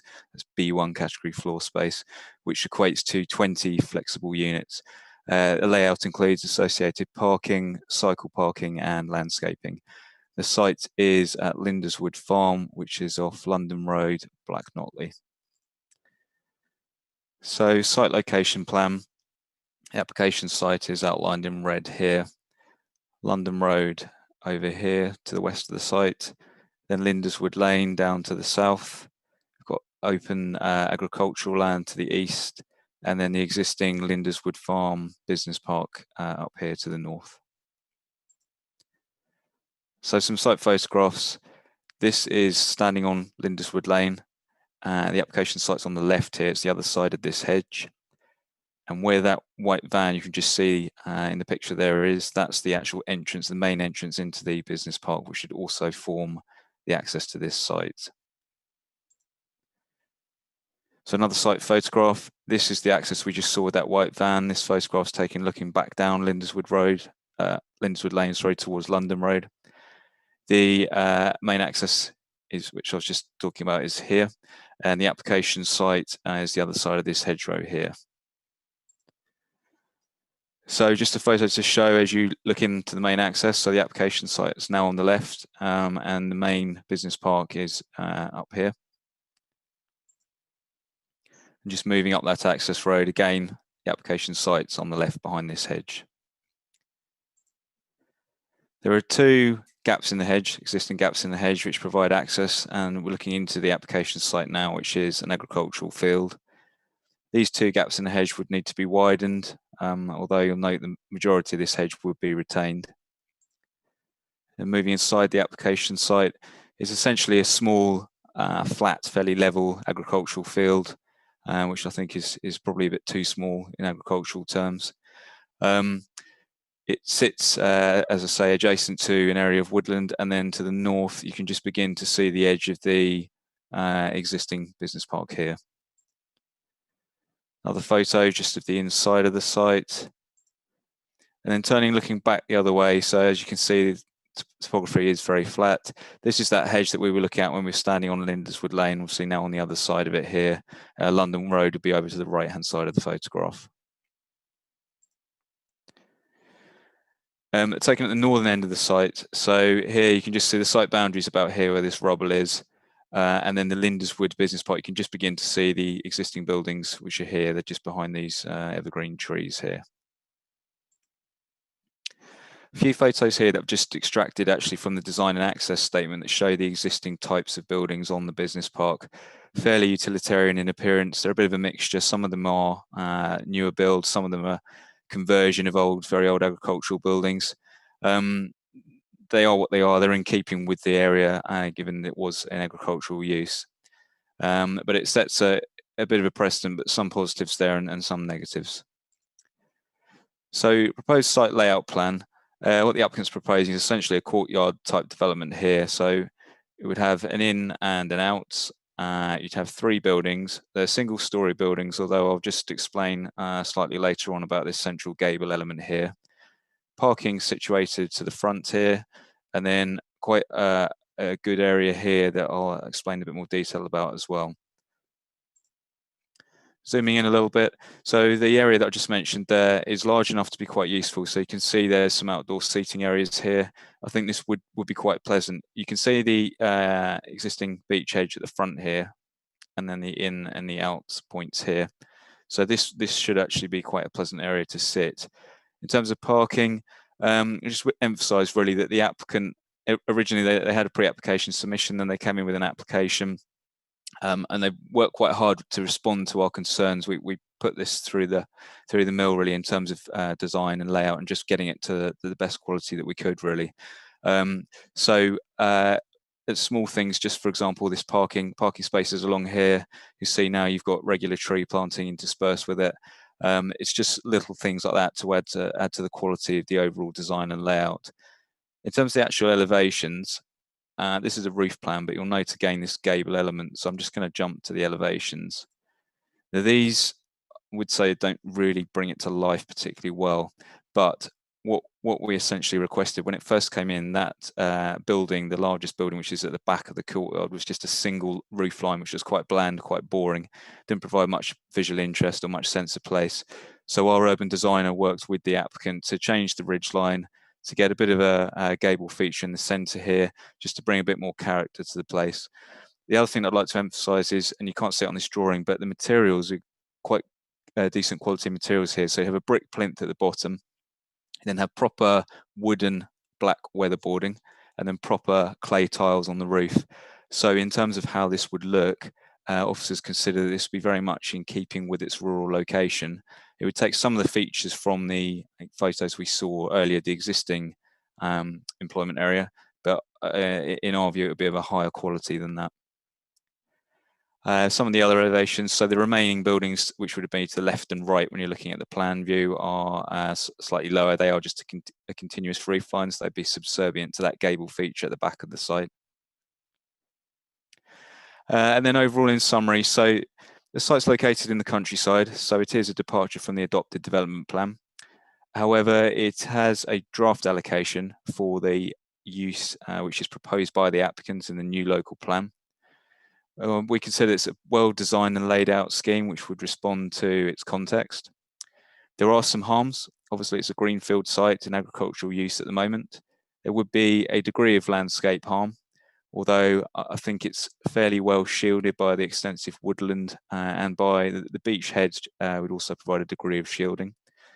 Limited highway impact, we're not talking about major traffic movements here.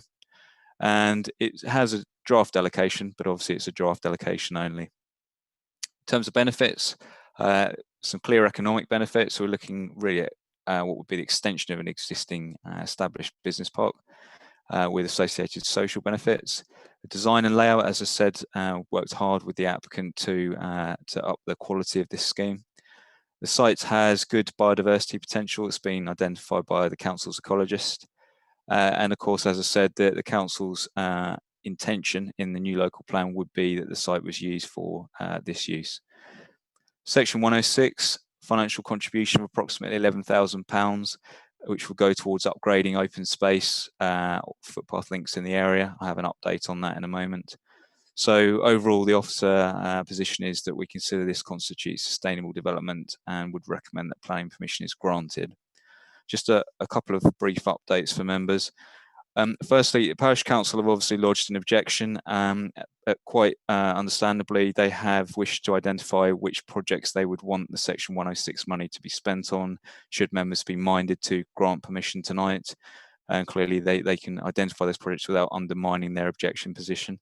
So the three projects they've identified are at Blackknot Lee, which are Coker's Piece, the John Ray Walk, Mary Ruck Way, and John Ray Millennium Green. So they would like the option of upgrading either all of those or one or other of those spaces. Two other brief updates. The arboricultural report has a date of 6th of January 2021, but there's a later report, so that date in the approved document should read now 14th of May 2020. And then a final brief update for condition 3, which is relates to the arboricultural report. In the first paragraph, I just request that some extra text was inserted So the final sentence of the first paragraph of condition 3 currently states the protection measures, this is the tree protection measures, the protection measures shall remain in place and be adhered to until the completion of the development to the satisfaction of the local planning authority.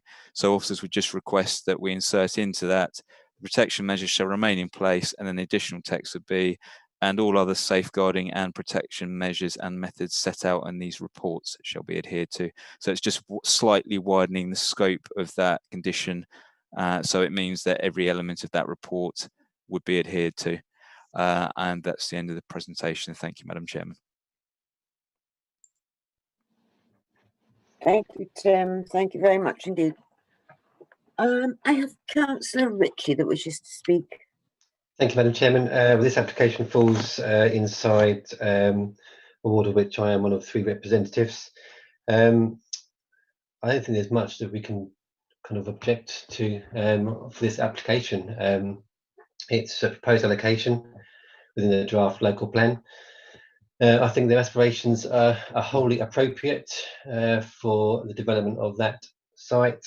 I'm really pleased that they've worked with the officers to come up with a design that actually complements its location too. I think from the presentation, certainly got a sense of feel that it's kind of keeping that agricultural feel to it that fits the setting that it wants to be built in. Particularly pleased around the fact they're going to use natural weatherboard rather than hardy plank as an alternative. So you really kind of get that context for keeping it kind of that, like I said, the agricultural / country feel. I think we've got an opportunity here to approve something that also complements the Horizon 120 development. So you've kind of got your larger scale businesses alongside your emerging smaller business. You have to bear in mind that 50% of it, as per the report, caters for businesses that emanate from the Braintree district itself. So I think we've got a great opportunity here to kind of start at the inception stage and kind of build on that, kind of bringing business to the Braintree district in one kind of area, which I think is something that we shouldn't lose sight of. I know there's a minor loss of some of the hedgerows, but purely just to make safe access in and out onto the main spine road that accesses the estate further up. And there was no objection from any statutory consultees. Completely agree with the Section 106 requests from Black Notley Parish Council to further enhance some of the footpaths in and around their area. So on the whole, I fully support this application and I'm happy to move Officer's recommendation. Thank you, Madam Chairman. Thank you, Councillor Ritchie. Is that with the changes to the condition 3? Absolutely. You're happy with those? Yeah. Thank you. Does that find a seconder before I move on, please? Yes, Chairman, happy to second. Councillor Spray.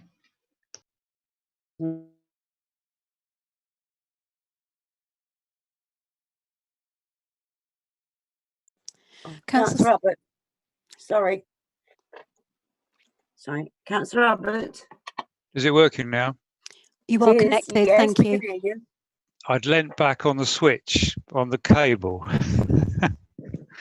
my serious apologies for such a silly mistake.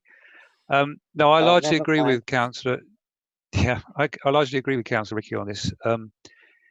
The parish council, obviously, they've got understandable concerns, but it is draft allocated, and that's really, I think, a game changer in plan terms, as opposed to some of the other sites we've had, which are in the middle of the countryside, and they're just farmyards being, attempted to convert farmyards. This is different.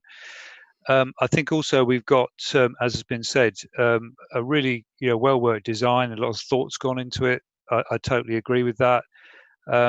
Pleased to see a lot of the conditions, including the working hours, which I think are very sensible. In rural areas, that's something you need to be mindful of, particularly if people live in the vicinity. And as I'd referred to earlier, condition 10 has got the correct wording on the bats and lights, so that's in there, which I'm pleased to see. And a request to officers. This is an opportunity on a site like this where it's quite tightly constrained, where you've got some elevation on the buildings, to have absolutely no light going from outside that site whatsoever if it's well designed. So you shouldn't have any impact at all on surrounding wildlife or habitats if there's a really good lighting scheme designed for that. Thank you, Madam Chairman. Thank you, Councillor Abbott. Councillor Mrs. Spray, as a seconder, did you wish to add anything, or are you quite happy with what's been said? I think I'm happy. Thank you, Madam Chairman. I was only going to point out that the applicants do seem to have a very good track record with this type of development and managing this type of site. And it's always nice to see that an applicant has worked hard with officers to make improvements here and there. I think the design and materials look good, high quality. I think it's all round. It's a really good application, so happy to support. Thank you. Thank you, Councillor Mrs. Spray. And you're happy to support with the changes to condition 3? Yes, I am, Chairman.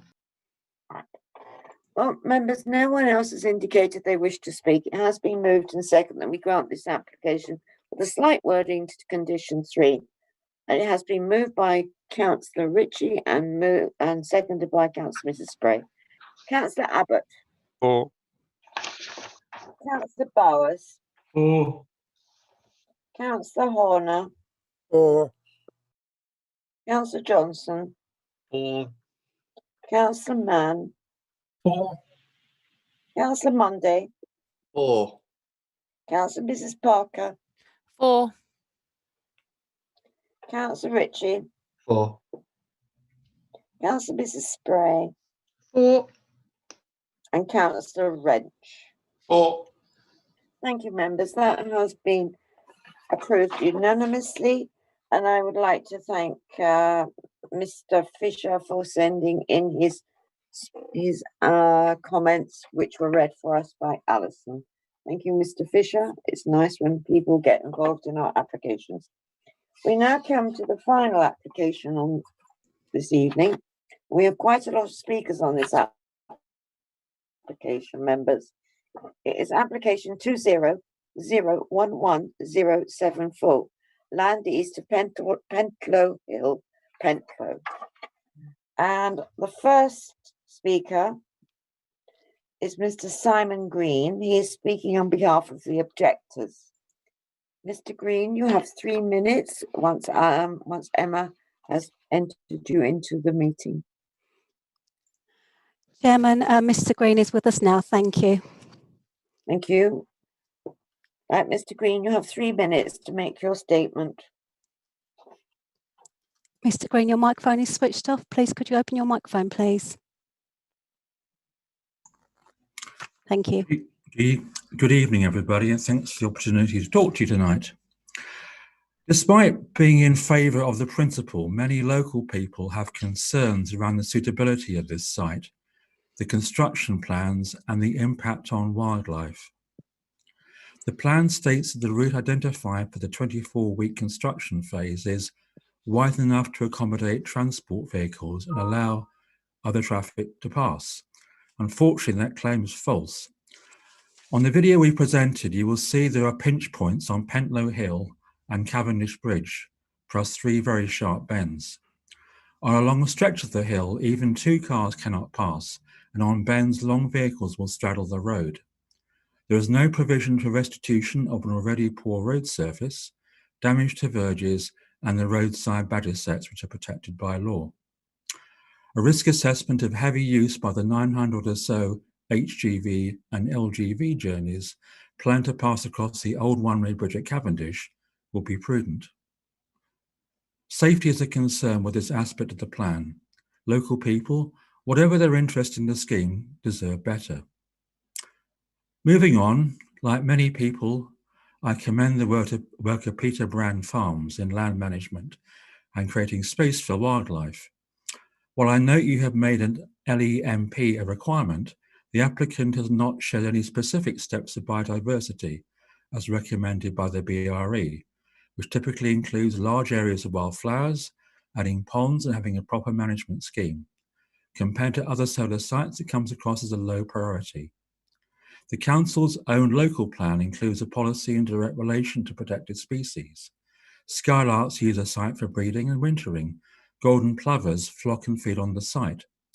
While the proposal includes an ecology assessment and new nesting sites for skylarks, the springtime development does not address the existing population, the badger sets, or the neighbouring otter, buzzard, red kite and barn owl populations. Enhanced biodiversity for this attractive landscape is a great opportunity and would do something to bolster goodwill locally and for future sites elsewhere. I ask members if they have any intention of approving this application, they make a site visit before they make their decision. If you then still believe it is the best location for such a large solar farm, how can proper environmental benefits be put in place that ameliorate the impact on the local rural landscape? Local people, whatever their interest in this scheme, do deserve this. Thank you. Thank you, Mr. Green. Thank you. I hope you'll be able to stay and listen to the rest of the debate this evening. And I have now the next person to bring into the meeting, which is Mr. Martin Satchfield. He is also speaking on behalf of the objectors. Emma, over to you. Mr. Satchfield, could you please unmute your microphone, please? Thank you very much indeed. Good evening. Thank you for giving me the opportunity to speak. So in several discussions with my neighbours, we all agree that solar farms are essential for our country and that there are suitably inconspicuous local sites for solar farms. Then they pause and add in puzzlement. But why there on the edge of the valley? Why indeed? The Upper Stour is one of the most important landscapes in East Anglia.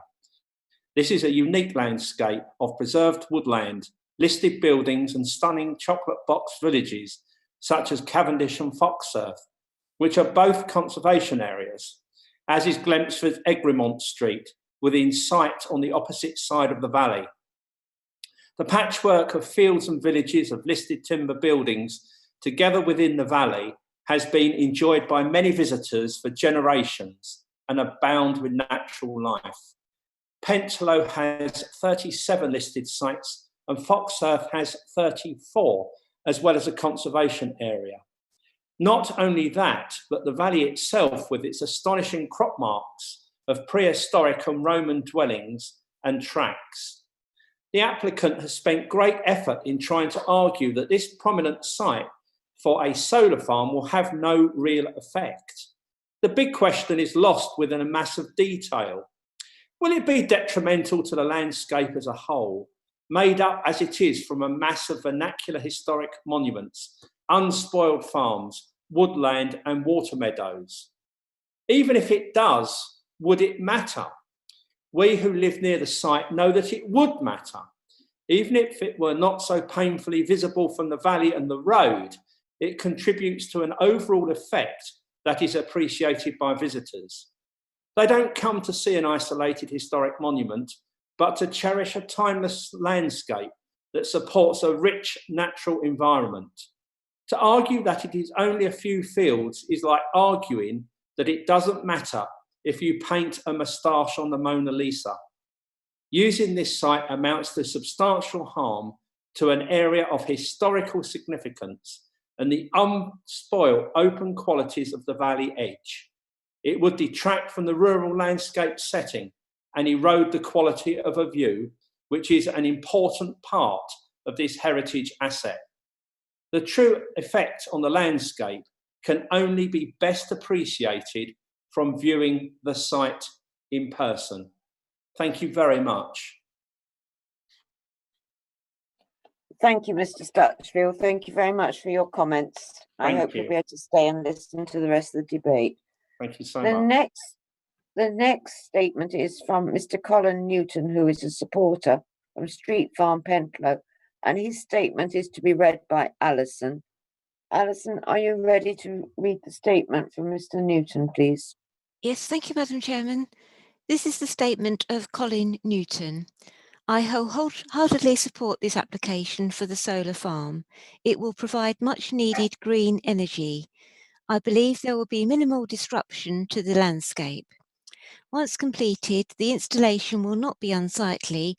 Much of the scenic view will still be visible.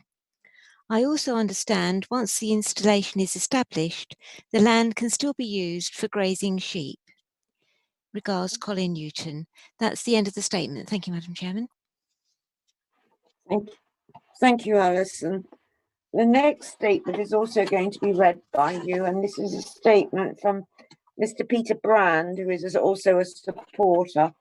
Are you ready to read his statement, please? Yes, thank you, Madam Chairman. This is the statement of Peter Brand. Good evening, councillors.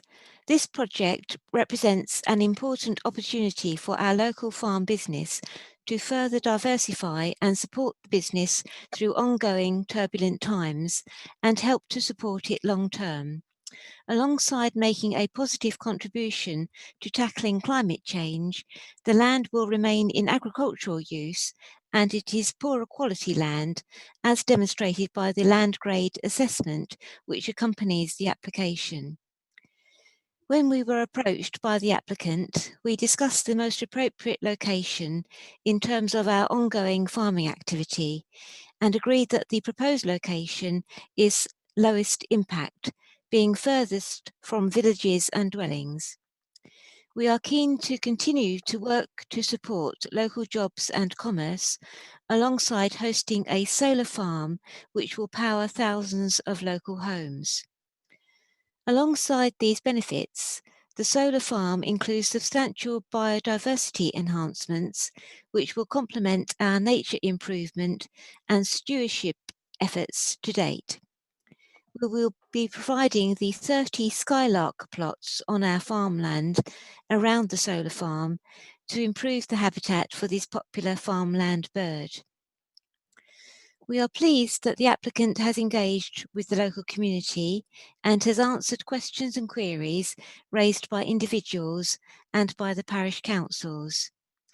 There is a community benefit fund offered, and there will be potential opportunities for local businesses during construction and operation, including accommodation, security, landscaping maintenance, and haulage. We are also pleased to see that the application has been robustly assessed by Braintree Council and their externally appointed landscape architect. The applicant has worked hard to make sure that the impacts have been minimised as much as possible based on the Council's advice and local comments. In this case, by avoiding the north-facing slope of the Stour Valley, by incorporating extensive new hedge and tree planting, and by moving the panels back from Penslow Hill. I hope these benefits and the efforts the applicant has gone to in terms of minimising impacts as much as possible will be taken into account when determining the application. Many thanks, Peter Brand of Peter Brand Farms Limited. That's the end of the statement. Thank you, Madam Chairman. Thank you, Alison. I think rather than us being told that Mr. Brand's supporter, we should be informed he's the landowner, which I believe he is. Now we move on to a statement from Councillor Miss Rachel Simmet, who is on behalf of the Parish Council. Thank you very much. Simmet, you have 3 minutes. Thank you. Thank you very much. Good evening. Pentlow Parish Council recognises the climate crisis facing us all and is supportive of renewable energy. However, we object to this application on the grounds that this 70-acre development will have a significant negative visual impact on a historic landscape. It will result in the loss of valuable agricultural land and has no suitable route for construction traffic. The landscape and visual impact assessment states the proposed development will have only minimal effects on both landscape character and visual amenity receptors. We strongly disagree. The proposed development is on gently sloping open landscape in a prominent position in the Stour Valley, with 2-metre fencing, panels as high as 3 metres and multiple CCTV cameras on 3-metre poles. There will be significant impact from many viewpoints on both sides of the valley. The proposed hedgerow planted to screen the development will take years to grow to the required height, leaving fencing and panels visible for a considerable time. Allowing this development would appear to contravene Braintree's core strategy CS8, Natural Environment and Biodiversity. The montage images submitted to demonstrate visual impact do not show the proposal's full effect. Only when viewing the extent and location of the development on site can the negative effect on the landscape be fully appreciated. The agricultural and soil report suggests the land is not of good quality for agriculture, but there's no evidence of yield records to substantiate this claim. This land has been successfully farmed for generations. Natural England's land classification shows the site to be grade 2. We would regret the loss of agriculturally productive land. There's no suitable route for construction traffic. The planning design and access statement says the whole route is wide enough to accommodate transport vehicles and allow other traffic to pass. This is not the case, and we've provided a video which shows this clearly. Along this declassified road are badger sets, which at one pinch point will be seriously endangered if lorries impact the bank. Given the size of the vehicles and frequency of deliveries over 6 months, we have serious concerns for the safety of existing road users, in particular walkers, cyclists and horse riders, as well as the detrimental effects on protected wildlife. Finally, we regret that there has been limited consultation with local residents regarding a development of such significant public interest. There was little local awareness of the proposals until the planning process was far advanced. We know of schemes elsewhere where full consultation has occurred in spite of COVID. We had hoped that best practice would have been followed for this application, but do not believe it has. So in summary, we believe the negative impact of a large solar farm on this site outweighs any benefits gained. If members are minded to approve this application, we would request they visit the site to fully assess the impacts of the development and the feasibility of the construction traffic route before making a decision. Thank you very much. Thank you very much indeed, Councillor. And that now brings us to our final speaker on this application, and that is Mr. James Jameson, who is the agent. Emma, if we could get Mr. Jameson into the meeting, please. Hi, good evening. I'm already here.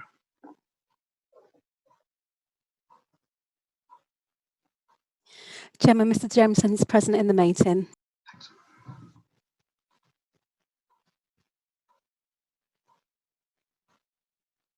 Chairman, your microphone is switched off, please. Sorry. Thank you, Mr. Jameson. Would you like to commence your statement? You have 3 minutes. Thank you. Thank you. Good evening, members. The solar farm would generate enough renewable electricity to power approximately 7,500 local homes each year, making a substantial contribution to tackling climate change in the area. The Council have declared a climate emergency, and renewables, including solar farms, are supported in principle in the Government's recent White Paper on Energy, both as part of tackling climate change and supporting the post-COVID long-term economic recovery and transition to a green economy. The key issue in this application is clearly landscape and visual impact, and as the officer report notes, and for clarity, the site is not on the side of the valley, which we purposefully avoided based on the Council's own landscape character assessments advice. We also removed the field to the southeast of the site and set the panels back from the busier roads to the south and west. The LVIA we submitted was reviewed by an external advisor for the Council and found to be robust. Further viewpoints and assessment locations were suggested, as were mitigation and landscape management measures. These have all been complied with the subsequent follow-up review of the changes supporting the application in terms of landscape and visual impacts. This all reflects a robust, independent application assessment process. In terms of community engagement, we approached the 2 local parish councils in July 2020, as soon as the application was submitted. Foxearth and Liston were able to swiftly assess and support the application. Pentlow approached again in late July, then in September, and they responded in November with an engagement event being held in December 2020, and we're grateful for Pentlow Parish Council's assistance in facilitating that. As the officer report notes, under the NPPF, the perceived lack of engagement can't be held against the application, and most stakeholders were able to engage positively, and we were able to respond to requests for information and clarifications. In terms of economic benefits, the proposals will help diversify and support a local farm business, with the land remaining in agricultural use alongside the solar farm. This makes good use of land, which is shown as grade 3 on Natural England's map, not grade 2, and confirmed as grade 3B poorer quality using the standard objective land grade assessment process for planning purposes. There will be economic opportunities and a community benefit fund. Highways impacts are considered acceptable by highways officers, and a range of management measures will be secured by condition, including junction improvements and signage. The routes already used by HGVs and large agricultural vehicles seemingly without major issue, and once construction is finished, use will be very low in the region of 2 vans per month. Biodiversity enhancements are a key priority for the applicant Next Energy on every site, and they've proposed additional tree planting, hedge planting, wildflower grassland margins, bird boxes and bat boxes, as specifically shown on the submitted landscape master plan, and there are 30 specially designed skylark plots proposed on the land around the site. In conclusion, the application has been robustly and independently assessed and is supported by the Council's own internal and externally appointed advisors. Around a quarter of the public comments submitted support the application, which is high for this type of project. It's considered the proposals are low impact overall, including the substantial, well thought through mitigation, has substantial benefits and comply with planning policy and guidance. So we respectfully request the application is approved. Thank you for your time. I'm happy to answer any queries. Thank you very much, Mr. Jameson. Thank you for your attendance and your statement. And that brings us to the end of people giving statements on this application this evening, members. And now move to the presentation. The presentation is going to be made by Catherine Allman. Good evening, Catherine. Good evening, Chairman. I'll just get the presentation up on the screen for you by sharing my screen.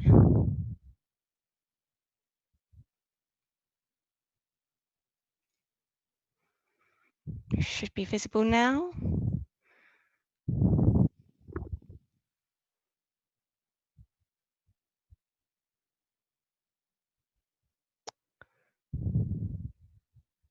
Sorry, I'm just trying to remind myself what I need to do. Catherine, please select full screen mode, so Control and L. Oh, well, that sounds very easy. So if you just move your cursor down the screen. Here we are. Sorry. Yeah, got it. Sorry, apologies for that. I should have been more on the ball. So this is a full application for solar farm development with associated development alongside it on land east of Pentlow Hill, Pentlow.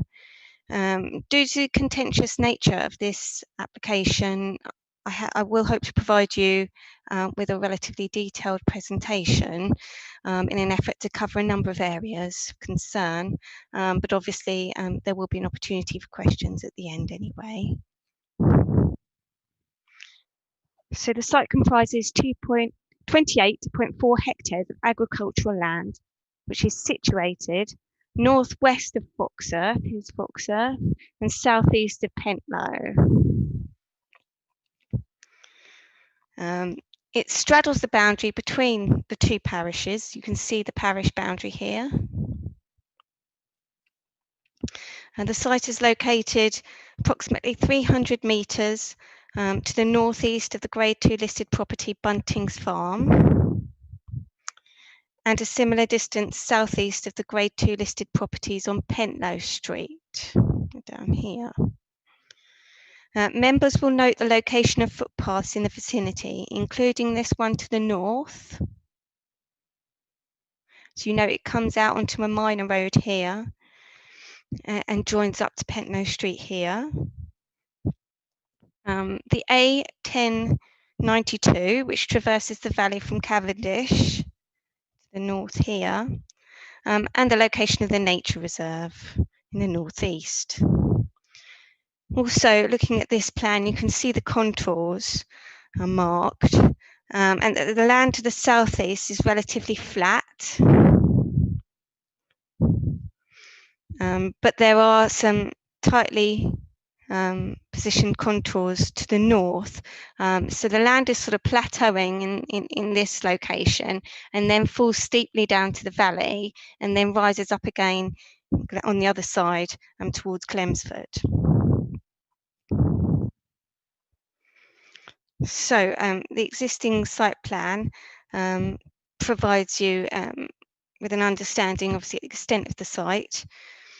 This is the minor road here, which provides access to the nature reserve in the east. The site red line comes right up against the highway verge here. Then you pass down here to the junction with the street, which goes off towards Foxearth.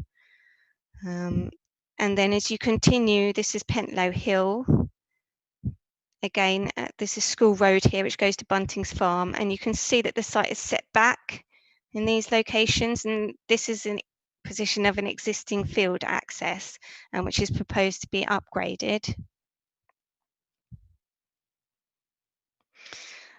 Ditches are marked on this plan and they all fall outside the site red line and within the highway verge, so would not be affected by this proposal.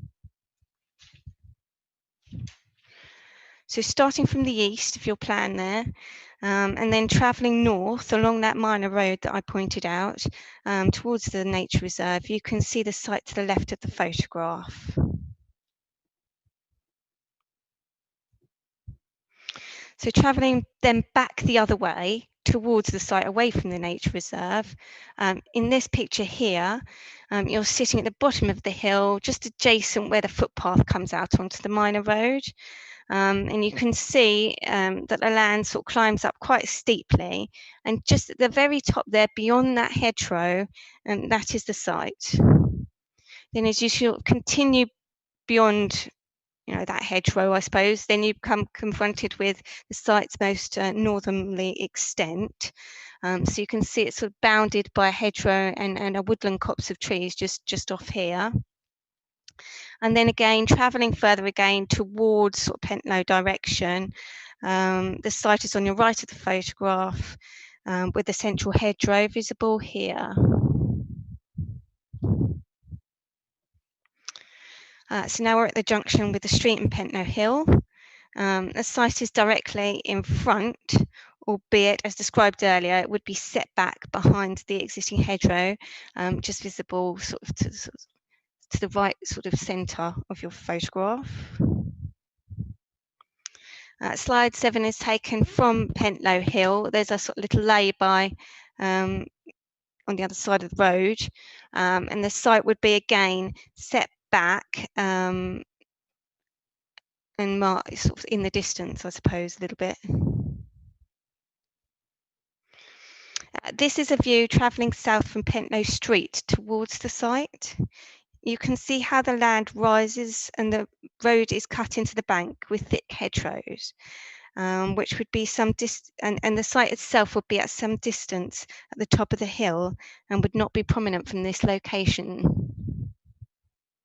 And this is in Pentlow Street itself, opposite the listed buildings, and you can see how the land sort of begins to rise, and you can just make out behind this barn that that is the brow of the hill as such.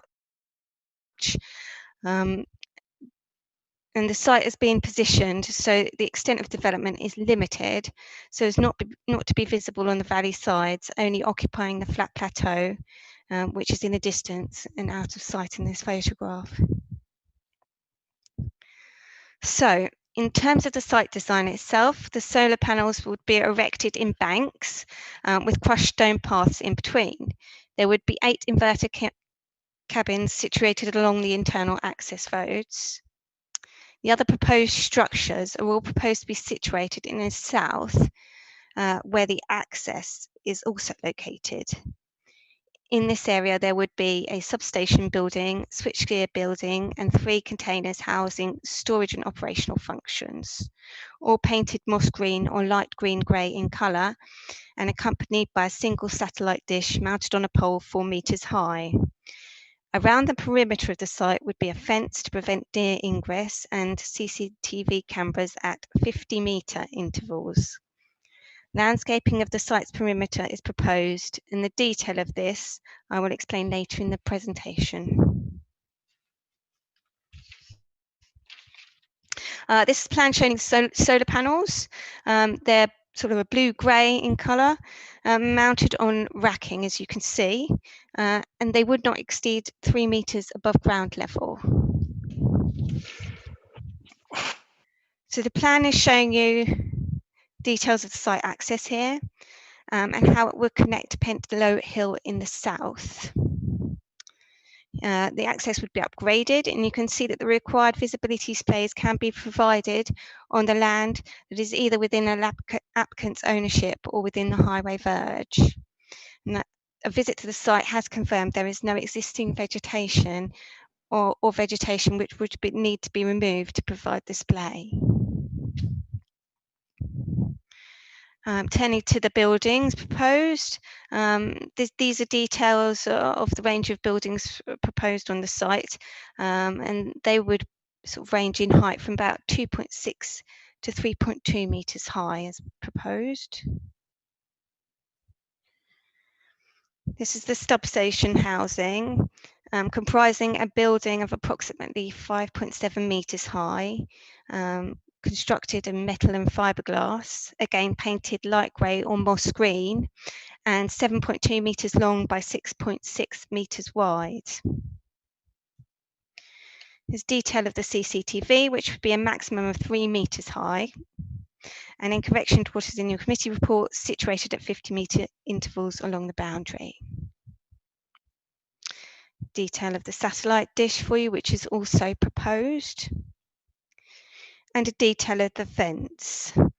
The applicant has sent in this photograph here since publication of the committee report, which suggests that the fence will be much lighter steel gauge construction rather than sort of the rather heavy construction which is indicated on this plan, and it will be strung between wooden posts to a maximum height of 2 metres. It would sit in front, I understand, of the hedgerow proposed. So now turning in detail to the landscape and any impact of the proposal as such. This is an aerial view of the site showing the existing hedgerows. But you also notice the copses of woodland, which characterise the landscape in this location. The majority of these trees and hedgerows would be retained, as you can see from this plan, which shows the blue dots as the retained trees. A landscape master plan has been received, which shows how the existing hedgerows within the site would be gapped up and infilled with native species to improve their screening potential. There is also a new hedgerow shown around the site's entire perimeter, with additional copse planting here in the south. It's proposed to retain the existing copses located in the site and just outside the site here, and they would be protected during the works. Along the northern boundary of the site would draw your particular attention to the hedgerow which is proposed, and the fact that it would contain a number of trees. That is in response to advice received from Wynne Williams Associates, who is the council's landscape consultant. A condition would ensure that the hedgerow is always maintained at a minimum 3 metres in height, which is the maximum height of the panels. The council's landscape consultant considers this plan to be successful at promoting the existing landscape character of the locality, which is characterised by hedgerows with trees and isolated copses of woodland. They are satisfied that sufficient screening has been provided to effectively screen the site in both the short and long range views within a 10-year period. Similarly, the AONB team concurs that the scheme will not cause significant harm to the special qualities of the Store Valley, and it is comfortable with the visual impact in glimpse views from the Store Valley path on the other side of the valley to the north, given the additional tree planting that is proposed along this northern boundary. So the applicant has provided a series of photo montages which have been taken in accordance with the Landscape Institute's specifications. Here you can see the effects of the hedgerow planting from the minor road in the east. And this is from the junction with the street. And this is from Pentlow Hill to the west. There do remain concerns on the part of Pentlow Parish Council and Beauchamp St Paul Parish Councils, as well as from local residents, regarding the impact of the proposal in views from the north across the Store Valley. The applicants, in discussion with the council's landscape consultant, did provide a viewpoint 8, from an elevated position on the Store Valley path. Pentlow Parish Council have also provided a view from Skates Hill in Glemsford, which is here. And just to remind us, obviously, that the landscape plan is proposing a hedgerow with trees along the entire northern boundary of the site. So these are the photo montages provided by the applicant's landscape consultant. The landscape and visual impact assessment describes how, although the photograph was taken in the morning with a sunny haze and distant smoky fire affecting its quality, glimpse views of the rear of the proposed development may be possible from the selected elevated and open locations along the Store Valley recreational route. However, it states a combination of distance as well as the growth of the proposed hedgerow and scattered trees will help to reduce this potential influence over time. And although there is potential for the development to be distantly glimpsed, any influence will be difficult to perceive and will not dominate the view or change the experience significantly for users of the path. It is noted that the council landscape consultant and the AONB team have not raised any concerns with this synopsis. So therefore, now turning obviously to the view provided by the parish council, the photograph from Skates Hill. You can see this photograph is a little bit zoomed in, so it doesn't sort of strictly conform to the Landscape Institute guidance, but it is taken on a much clearer day where distance views are more obtainable. We did ask the applicant to comment on this and to identify the site and the area concerned. So you can see the area where the panels would be located is behind the hedgerows and trees that are proposed and would be on the plateau land. The valley sides, which are marked by this yellow area, would not take any development. And this is why, I suppose, from the beginning, the landscape assessment has suggested that the site extent to the north should be confined. And as I pointed out previously, the site extent does stop short of using the whole field, and it follows the contours and is governed by the slope, where the land starts to slope.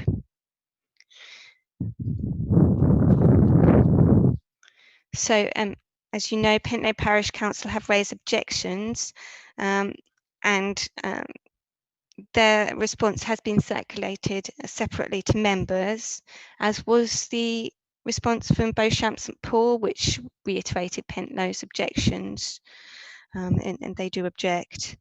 The objections relate to the visual impact, the landscape impact, highway safety and traffic, the loss of agricultural land, and the lack of public consultation. So turning to visual and landscape impact, some harm, obviously, and particularly at first, has been acknowledged. But officers do consider that this is not sufficient reason alone to refuse the proposal. Sorry, I'll go back. In terms of highway safety, I will cover this in the next slide. In terms of the loss of agricultural land, this is a material consideration for members, and both policy LPP 76 of the draft local plan and the MPPG suggest a strong preference to avoid best and most versatile land for this type of development.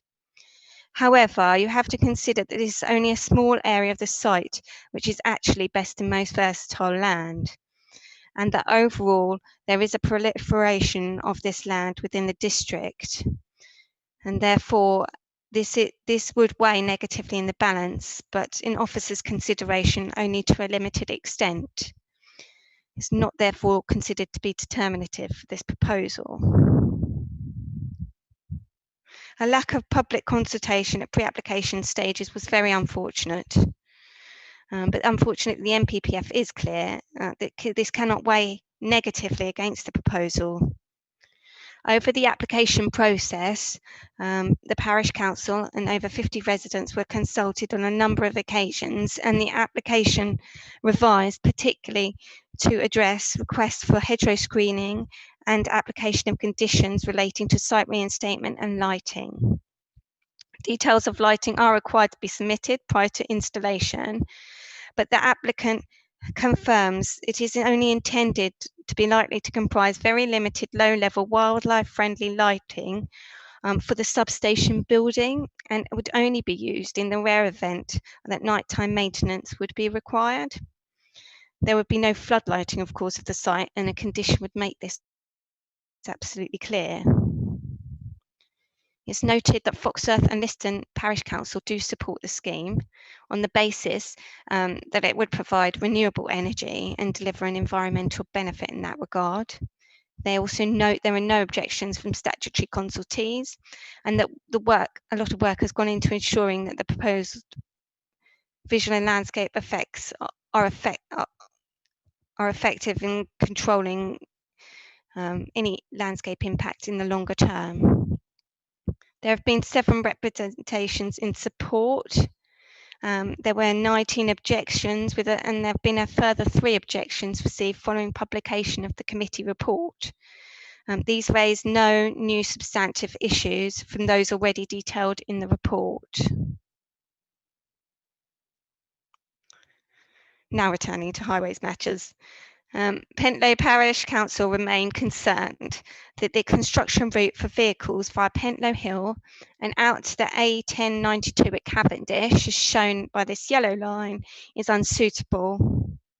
They have provided a video to members, which you may have seen, identifying specific concerns, reference tight bends, narrow roads and bridges on the route. The Highway Authority has responded with a recommendation of no objection and has now seen this video. It has declined to alter its position, maintaining that the route is a public highway where there are no weight or other traffic restrictions. They have, however, requested conditions to prevent traffic using Liston Road, so this road, I believe, which does have a weak bridge on it, and that would be unsuitable for construction traffic. And they have also proposed a number of highway conditions, which are detailed in your report. So in summary, the principle of development is deemed acceptable by officers, being in conformity in their consideration with the development plan as a whole, as well as the NPPF. However, both the loss of best and most versatile agricultural land and the lack of compliance with the draft local plan policy LPP 76 are material considerations. Weighing this in the wider planning balance, however, it is evident that there are benefits which would accrue from a grant of planning permission, including a contribution to a reduction in greenhouse gas emissions through the generation of renewable energy and the construction jobs and support for those jobs in the wider industry, as well as a biodiversity net gain. Conversely, of course, there would be a degree of visual harm, largely temporary, caused as a result of the development, which includes a minor landscape impact. There would be a loss of best and most versatile agricultural land, notwithstanding the fact the use does not prevent an agricultural grazing use from subsisting on the site. In officers' conclusion, the harm would not significantly or demonstrably outweigh the benefits, and thus planning permission is recommended to be granted, subject to a Section 106 agreement to secure the provision of skylight plots on nearby land, which would compensate for their loss of habitat of the site, and conditions as proposed in the report, with just one minor correction in relation to condition 14A and B, which should read November rather than September in respect to the date of the plans. Thank you, Chairman. That's my presentation. Thank you very much, Catherine. Members, before we move on, can I get someone to move standing orders that we can continue the meeting beyond 10:15? So I feel this might need to be done. Happy to move, Councillor Mann. Sorry. Happy Thank you, to Councillor. move. Does it find the seconder? That's Madam Chairman, Councillor Ritchie. Is everybody in favour? I'll take silence as favour. Thank you, members. That's standing orders been moved. I come now to speakers, and the first person wishing to speak is Councillor Mrs. Parker. Thank you, Madam Chairman, and thank you very much, Catherine, for your presentation, and thank you to all those who've taken the trouble to come and speak this evening, members of the public. Bear with me, members. This is within my ward. It's quite a complicated application, and I've got a number of things that I would like to say. I hope I don't detain you for too long. Firstly, I'd like to just reassure, particularly those watching on YouTube and the various speakers, that I visited this site. In fact, I've walked every single footpath around the site, including the bridleway to the north. It's actually a bridleway, not a footpath, and the footpaths which are on the higher ground to the south. I have also driven up to to Glempsford and looked across the valley from the Stour Valley path.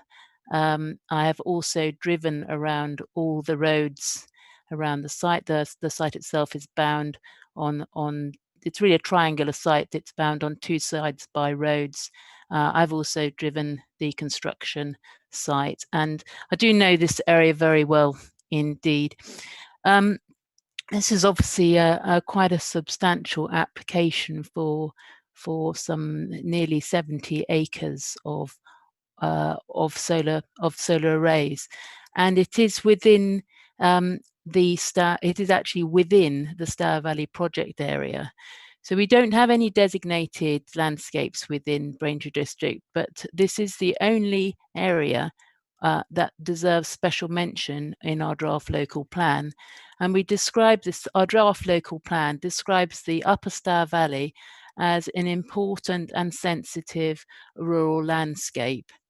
It is, and that is actually echoed by the Foxearth History Society, who describes the landscape as one of the few unspoiled pre-industrial landscapes in Essex.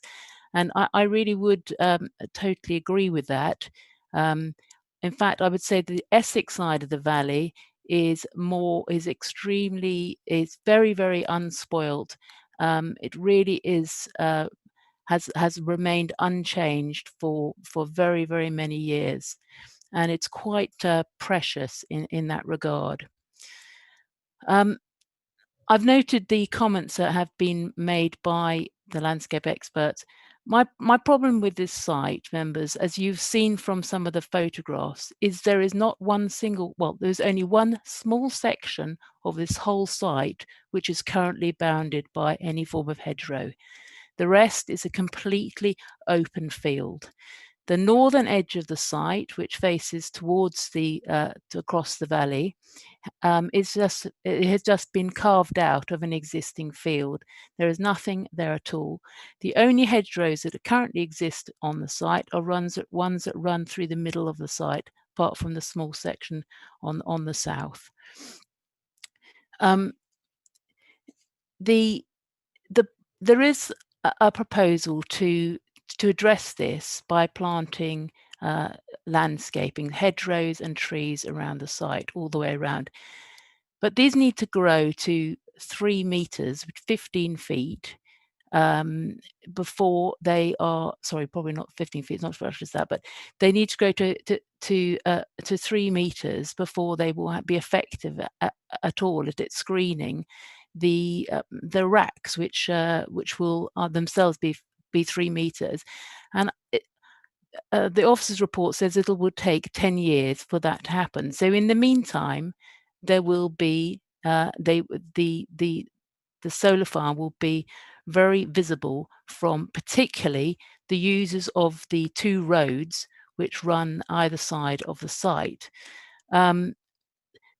The road that runs between Foxearth and Cavendish is in fact quite a busy road, as it is used as a cut through between Sudbury and Cavendish Clare, and a lot of people. There is a lot of traffic on that road. The other minor road doesn't just go down to the local wildlife site, but goes up towards Glempsford.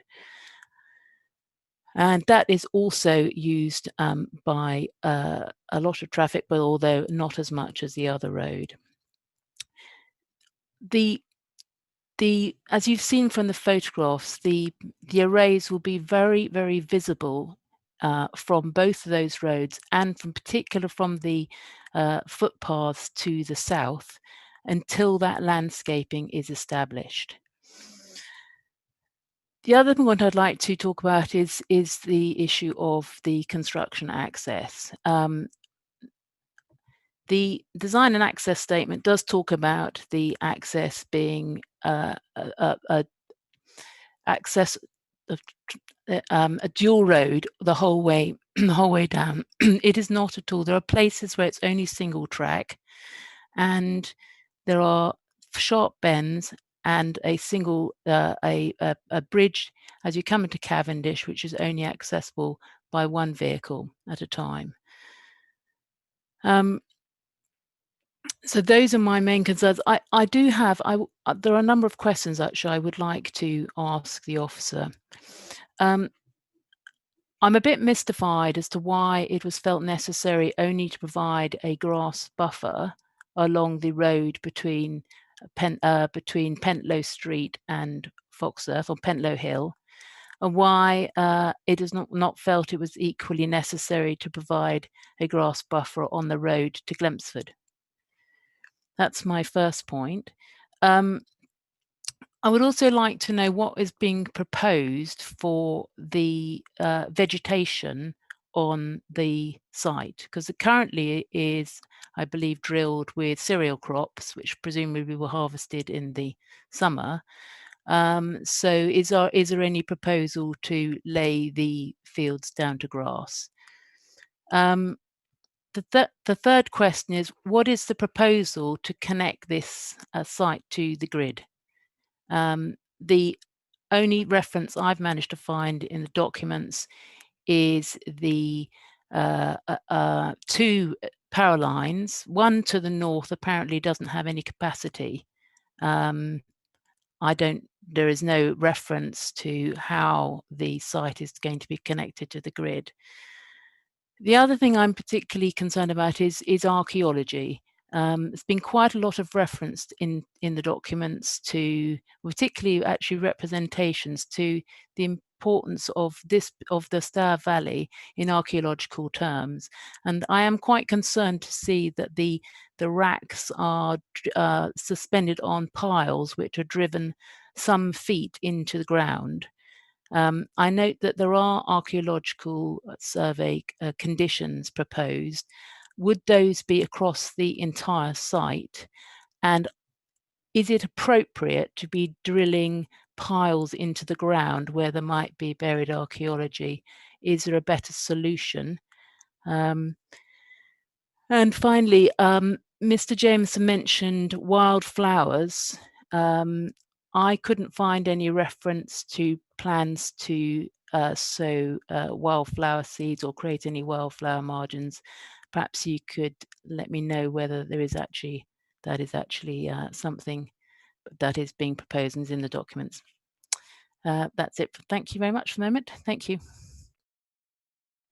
Thank you, Councillor Mrs. Parker. Catherine, I'll come back to you to answer some of those questions before I move on to the next speaker, please.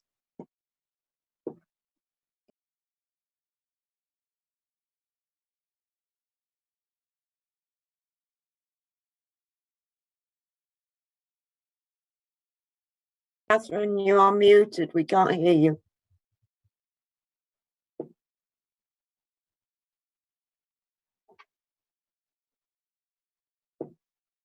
Catherine, you are muted. Can you unmute yourself, please? Chairman, Catherine's indicating that it appears that a device is locked, so she can't unmute herself. Unfortunately, Chairman, I can't unmute her as the meeting facilitator. Catherine, could I just ask that you check your connection on your headset? There's sometimes a switch that you may have touched upon. Catherine, you're now can you hear me? Yes, we can. Thank you. Yes. Oh, that's good. Yeah, I'm actually having problems. My computer screen seems to have completely locked, and I'm not able. I was just having a quick look at the committee report in relation to archaeology, and I've found myself in a position where I can't actually get out of that. But what's great is I can now speak to you. So I'll proceed on that basis. Yeah, thank you. So the first question I understand was in relation to the grassland buffer, which I've understood to mean the separation that's provided on Pentlow Hill towards the sort of west and the south of the site. And then the question was, why hasn't that been provided in the east of the site adjacent to the minor road? And the question and the answer to that really is that the extent of the site was dictated very much in relation to mitigating landscape impact. And so on that basis, the setback was a necessity in order to prevent sort of unacceptable landscape impacts from arising. But I would obviously stress that adjacent the minor road, there will be that hedgerow as proposed. And the next question was in relation to vegetation on the site and the grassland mix. So yeah, the landscaping plan does show that the site would be seeded with a grassland mix, which would be good for grazing animals. So that's the answer to that one. The proposal to connect to the grid.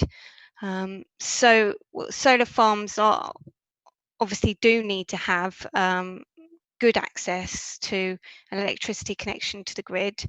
I can't say I could point you to at this minute the specific proposals, because it's not development as such that would need planning permission. And if it were, then it would have to gain planning permission. It's not being proposed here. And generally, these matters are dealt with under permitted development rights. So it doesn't necessarily fall within the remit of the planning authority. In terms of archaeology, yes, it's been noted there are conditions proposed to be applied to any planning consent if it were granted. These would apply across the whole site, so that would be all land within the red line. And in relation to the piles, the archaeological advisor has looked at the potential for there to be sort of surviving archaeological remains on the site, and has taken the view that they're unlikely to be of a nature that would need to be preserved in situ. And therefore, it is appropriate in specific locations. The requirements would be to obviously evidence any archaeological remains which had been found. And that's sort of that's quite a common approach really in relation to planning applications which members may have come across before. In relation to the wildflower mix, etc., there are areas of rough grassland shown on the landscaping plan along the sort of northern tip of the development and along the edges.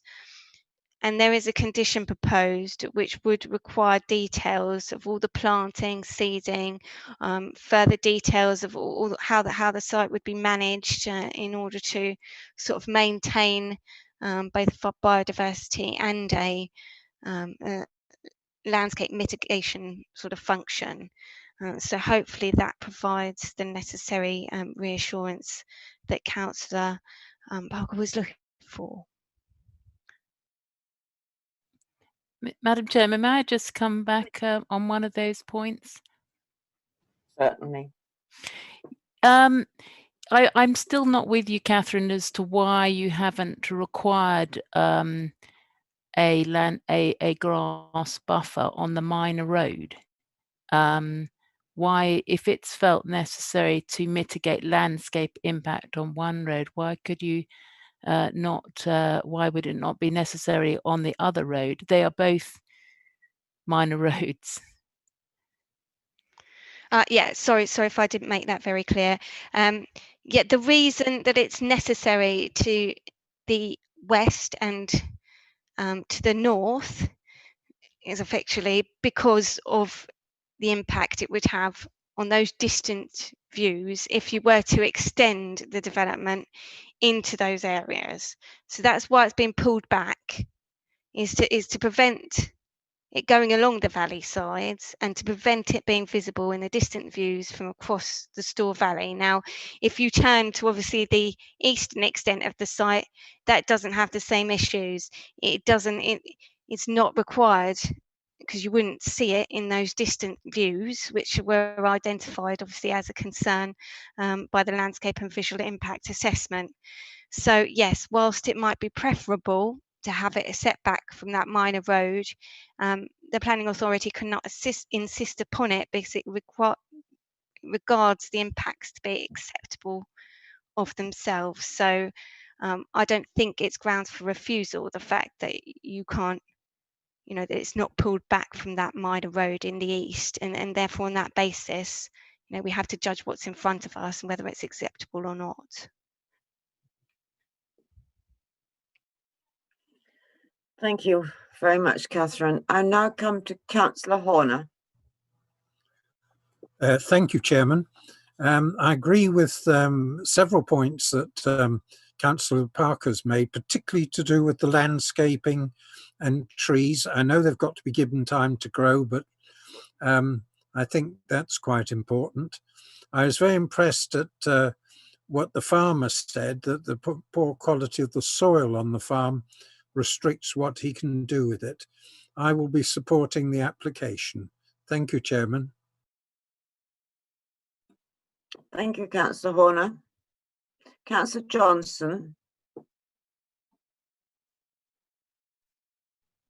Thank you, Chair. I just want to go back to the matter of the connection to the national grid. This is going to be a substantial amount of power generated, which will require a substantial pickup cable. Now, this could go in ducting, or at the very worst situation, go on pylons. I think it's something to be considered, because it could well be the requirement to have some roadworks to feed the cabling in to somewhere. I think this needs to be looked at. It's a big issue. It's happened before. I remember discussing some issues on the Stour Valley years ago on pylon cabling, etc., underground cabling.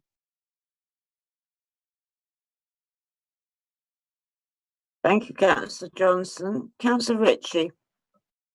Thank you, Madam Chairman. Just a quick question to Catherine. How long does this planning permission last for? I believe solar panels have a maximum life span. I think I might have missed it in the report. So it's been applied for as permanent planning permission, and it's not a temporary planning consent that we would be granting. However, notwithstanding the fact that this sort of development does tend to be temporary in nature, in the sense of that the lifetime of the panels is generally about 30 to 40 years before they no longer become viable, and therefore, if they were to change the panels or any of the infrastructure, that would then generate the need for a new consent. Thank you, Catherine. Councillor Abbott. Thank you, Chairman. Is the microphone working okay? Yes, it is, Councillor Abbott. Thank you. Because it keeps cutting in and out for some reason. So unlike Councillor Parker, I can't claim to have walked around all the footpaths, but I have spent quite a bit of time looking at this, thanks to the wonders of Google, where you can take yourself around all the lanes and look into the site. And I would agree with her that particularly the southern and southwestern and southeastern sides, the visibility from the public roads is there. You're looking straight into the application site. There is no screening at all from any existing hedgerow, and that therefore for a number of years the solar panels would be very visible. I don't think there's any doubt about that. I think the visibility from the more northern parts close up is less so. A question for the officers. The officer, Catherine, she referred to the hedges and trees within the site, but I noticed some were blue dots and some were blue dots with circles. Could she tell us, please, what the differentiation between them is? Because as I understand it, she seemed to be indicating that some of those hedges and trees won't stay. So the question when I'm finished speaking. In terms of the solar energy itself, you know, you won't be surprised to hear me say I'm a very, very strong supporter of solar energy. I wish the government would get on with the obvious thing of requiring solar to be put on new buildings, because we could get an awful lot of solar on rooftop, and also retrofitting all the commercial building roof space we've got in Essex. There must be thousands of acres of it where we could put solar PV. So I don't by default support all solar PV applications on farms, although I have supported some, because it's not just so clear cut, you know, as putting them on an existing building. And in this location, I'm torn, because clearly this is a very high value landscape. It's one of the most valued landscapes we've got in the entire district. So at the moment, I don't know which way I'm going to go on it, and I'm going to listen carefully to what others have got to say. But in the meantime, I'd be grateful if the officer could tell me, please, what the story is on those hedges and trees within the site. Thank you. Yes, thank you. I was just having a look at the plans, actually. The blue dots with the circles around them are the trees, and the blue dots without are the hedgerows. Anything that is blue is shown to be retained, and anything that is red is shown to be removed. Thank you. Thank you, Catherine. I have had a request from Mr. Jameson to speak again, but as usual, I do not let our speakers come back, so I'm not going to change my views on that this evening. I have no other people asking to speak at the present time. I'll have Councillor Ritchie wishes to come back. Councillor Ritchie. Thank you, Madam Chairman. Thank you for allowing me to come back. I think one of the items on the report that kind of made this more palatable for agreeing with officers' recommendations was there's a small paragraph on page 168 of this evening's report that says, provided the scheme is delivered as proposed and that all mitigation measures are set out in the LVIA and PA are conditioned, and if the LPA is mindful to approve this application, the AONB team consider that the scheme can be delivered without significant harm to the special qualities of this part of the Store Valley. Now, whilst I will never claim to be an expert, and obviously I don't live within that area, if a specialist like the AONB team who look at items like this probably more frequently than what we do as a local planning authority, then I'm pretty bound by their opinion, which certainly for myself makes it easier to side with officers' recommendations this evening. Thank you, Madam Chairman.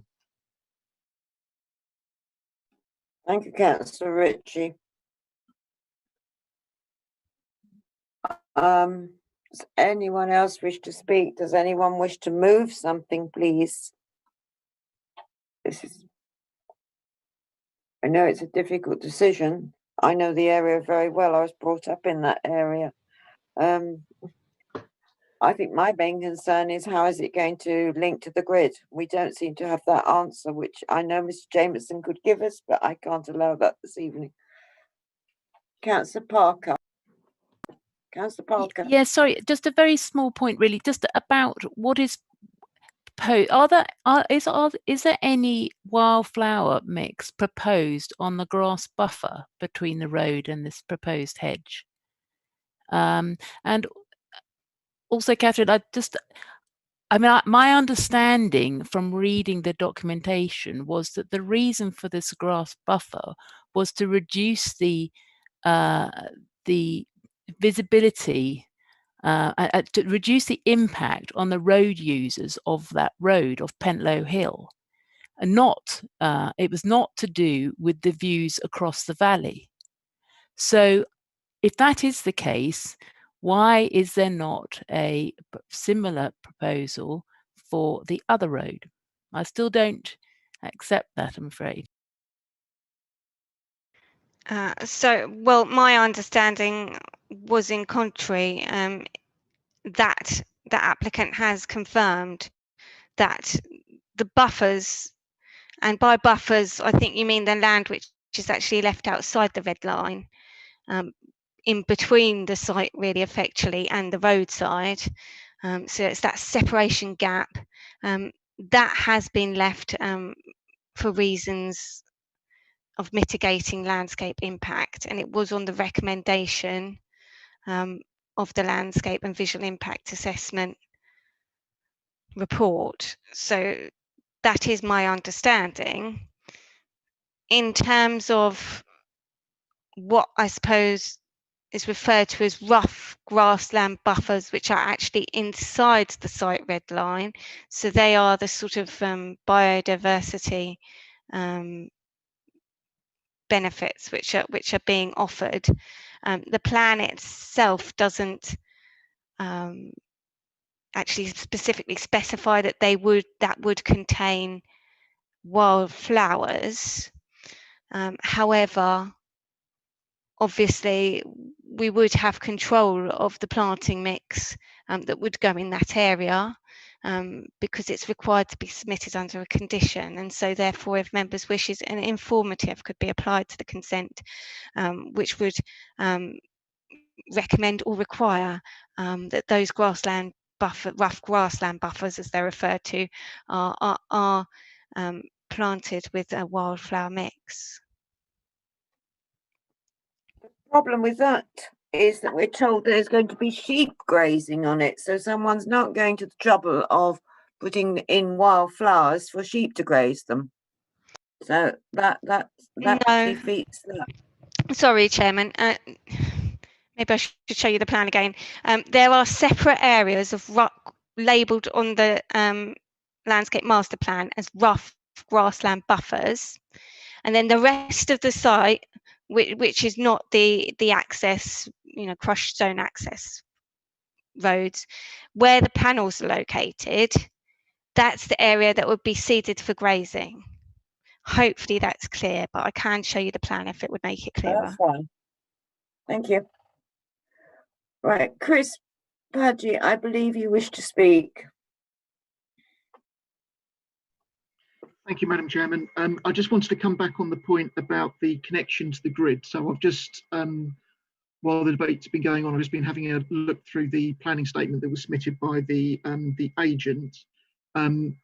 There is a section a very short section within the planning statement at para 7.8.4, which indicates an analysis of UK power networks. UKPN online mapping indicates that there is the potential capacity to connect the overhead network in the area around the site, as shown in the figure diagram. The figure diagram shows the various potential connection points, and the one that appears to be the closest is towards the north of the site, but that is the only reference that I've been able to find within the planning statement. But I just thought I'd provide that clarification, because I think that's, unless Catherine has got anything further to add on that point, I think that's the only clarification we're able to provide here and now on that point. So I just wanted to come back on that, Madam Chairman. Thank you, Chris. Councillor Abbott. Thank you, Madam Chairman. A couple of points. If we grant, could we revert, please, to the correct wording on the backlighting condition? We've gone back in condition 9 to that wrong wording, which is gobbledygook, basically. In the previous application, that was the spot-on wording. I know we've had this before, and officers agreed that the spot-on wording is the one we should use. The second thing is, I heard very carefully what you said, Madam Chairman, about not allowing the applicant back in. I'm just wondering, in terms of making the correct decision, we're required to take all material considerations into account. And in this exceptional circumstance where we're facing a difficult application and we're not 100% sure, if the applicant provided some form of clarity on that connection in a brief statement, would that not be permissible in helping us to move forward on that issue? Thank you. Yes, it probably would, Councillor. And while we're trying to get everything correct and on board, could we have the correct name for Belsham Parish Council? Okay. It's not Bosham, it's Belsham. So let's have everything correct. If it's your wish that I let Mr. Jameson speak again, I will. I've been on one occasion when I did this, I was criticised very heavily, and I've never forgotten it. So, Mr. Jameson, if Emma can get you back into the meeting, perhaps you could clarify connection, please. Yes, hello again. Carry on. Yeah, thanks, Chair. Yes, the grid connection, the proposed grid connection is to the south of the site. The diagram in the planning statement shows a line to the north and a line to the south. It is quite tricky to see, but a line to the north is constrained. There's no capacity available on that line. The line to the south has capacity available, and the proposal is to implement an wholly underground cable from the substation buildings southwards towards the existing grid network. That would be across private land, and as the officer is advised, and as I think that the committee appreciates, it's permitted development because it's undertaken by the distribution network operator. So hopefully that clarifies. If it required planning consent, we would have included it in the planning application. But yeah, I can reassure you that the cable is entirely underground, so there's no visual impact or disturbance on the highway. It's entirely on existing private land. I'm also happy to clarify the reason we didn't incorporate a grassland buffer on that eastern lane, if the chair thinks that would assist the committee.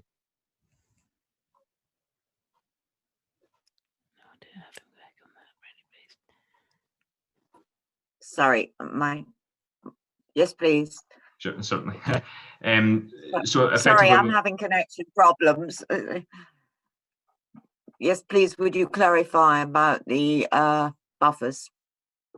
Yeah, certainly. So when we analysed the site initially, we took the view that we wanted to set back from the kind of most sensitive receptors as best possible, and we identified that the road to the south and the road to the west were busier and were more sensitive. Had more vehicle movements and more users in that lane to the east. And from a viability point of view, we've reduced the footprint as much as possible to ensure the scheme remains viable. And the other key distinction is that on that eastern lane, there's actually a mound on the western side of the eastern lane, if that makes sense, the application site side of the lane, which means that the landscaping there will contribute to the landscaping going up more quickly. There's an existing kind of change in level from the lane up to that mound. So we took the view that it's less sensitive than the other two lanes, and that the landscaping would be more effective, more swiftly, and it could be screened within that 5 to 10 year period. So hopefully that assists. Thank you, Mr. Jameson, and I will ask Emma to put you back into the waiting room or wherever she puts you while we continue with our discussions. I have now Councillor Ritchie who wishes to speak. Thank you, Madam Chairman, and thank you for allowing Mr. Jameson to come back. I think after confirming those points and the former point about the DNO pretty much has way leave to make that final connection up to the solar panels, I'd be happy to move officer's recommendations for approval for this application. Thank you, Madam Chairman. Thank you, Councillor Ritchie. And that was with a slight alteration to conditions, which I've now lost my notes because I've got so many notes. Thank you very much. Does it find a seconder? I'll second it, Madam Chairman, with the if we could have the correct wording on condition 9 as per the previous application, please. Yes, and there was something, I'm sorry, I've made so many notes, I've lost it. There was something, was it conditions through, perhaps Karen? Yes, it says 14, that there was just a substitution of the word September, but with the word November. Yeah, that was it. Yes, thank you very much. Just a change of the month. Well, members, it has been moved and seconded that we grant this application with the that alteration. I'm going to put it to the vote now. Now I've lost my voting list. Thank you. Councillor Abbott. 4. Councillor Bowers. 4. Councillor Horner. 4. Councillor Johnson. 4. Councillor Mann. 4. Councillor Monday. 4. Councillor Mrs. Parker. Against. Councillor Ritchie. 4. Councillor Mrs. Spray. 4. Councillor Wrench. 4. Thank you, members. Members, that application has been granted with one person against. And that brings us to the end of our planning meeting this evening. I would like to thank all those that have spoken this evening. I'd especially like to thank Mr. Jameson, Councillor Simmet, and for Mr. Brand and Mr. Newton for sending in their statements, and for Mr. Green and Mr. Suchfield for speaking this evening. Members, that does bring us to the end of our meeting, and there's just one thing I would like to say. I've been informed by Chris this evening that we have a lot of applications pending and ready to go, and I'm rather reluctant to have meetings going on till midnight, and I would prefer to have an additional meeting so that we can cover these items that are ready. But with the budget and also many meetings going on, we've got to find a date. So could you watch your diaries or your emails, please? There will possibly in the next few weeks be an additional meeting so that we can clear some of the applications that we have before us. Obviously, with the Christmas break, we did get slightly behind, and now officers have caught up, and I do feel it would be better. I mean, Chris tells me he has 11 applications ready for the next meeting, which is far too many. So I think you'd probably all agree with me. It'd be better if we had one additional meeting in between sometime. But I think with the budget meetings coming up, we're going to have to wait and hear from officers when this meeting can be arranged. So with that, I will say good night. Thank you for your attending the meeting. I'd like to thank Emma and Alison and everyone that helps to put this meeting together and make it a success. Thank you and good night. Over to Emma. Thank you, Chairman. Members, before I ask the webcasting officer to terminate broadcast this evening, please can I remind you that the Council will retain performance data relating to your connection to the meeting. This is going to be held in the event that we do have a legal challenge as to why we've held this meeting this evening. Webcasting officer, please can you terminate the broadcast on the Council?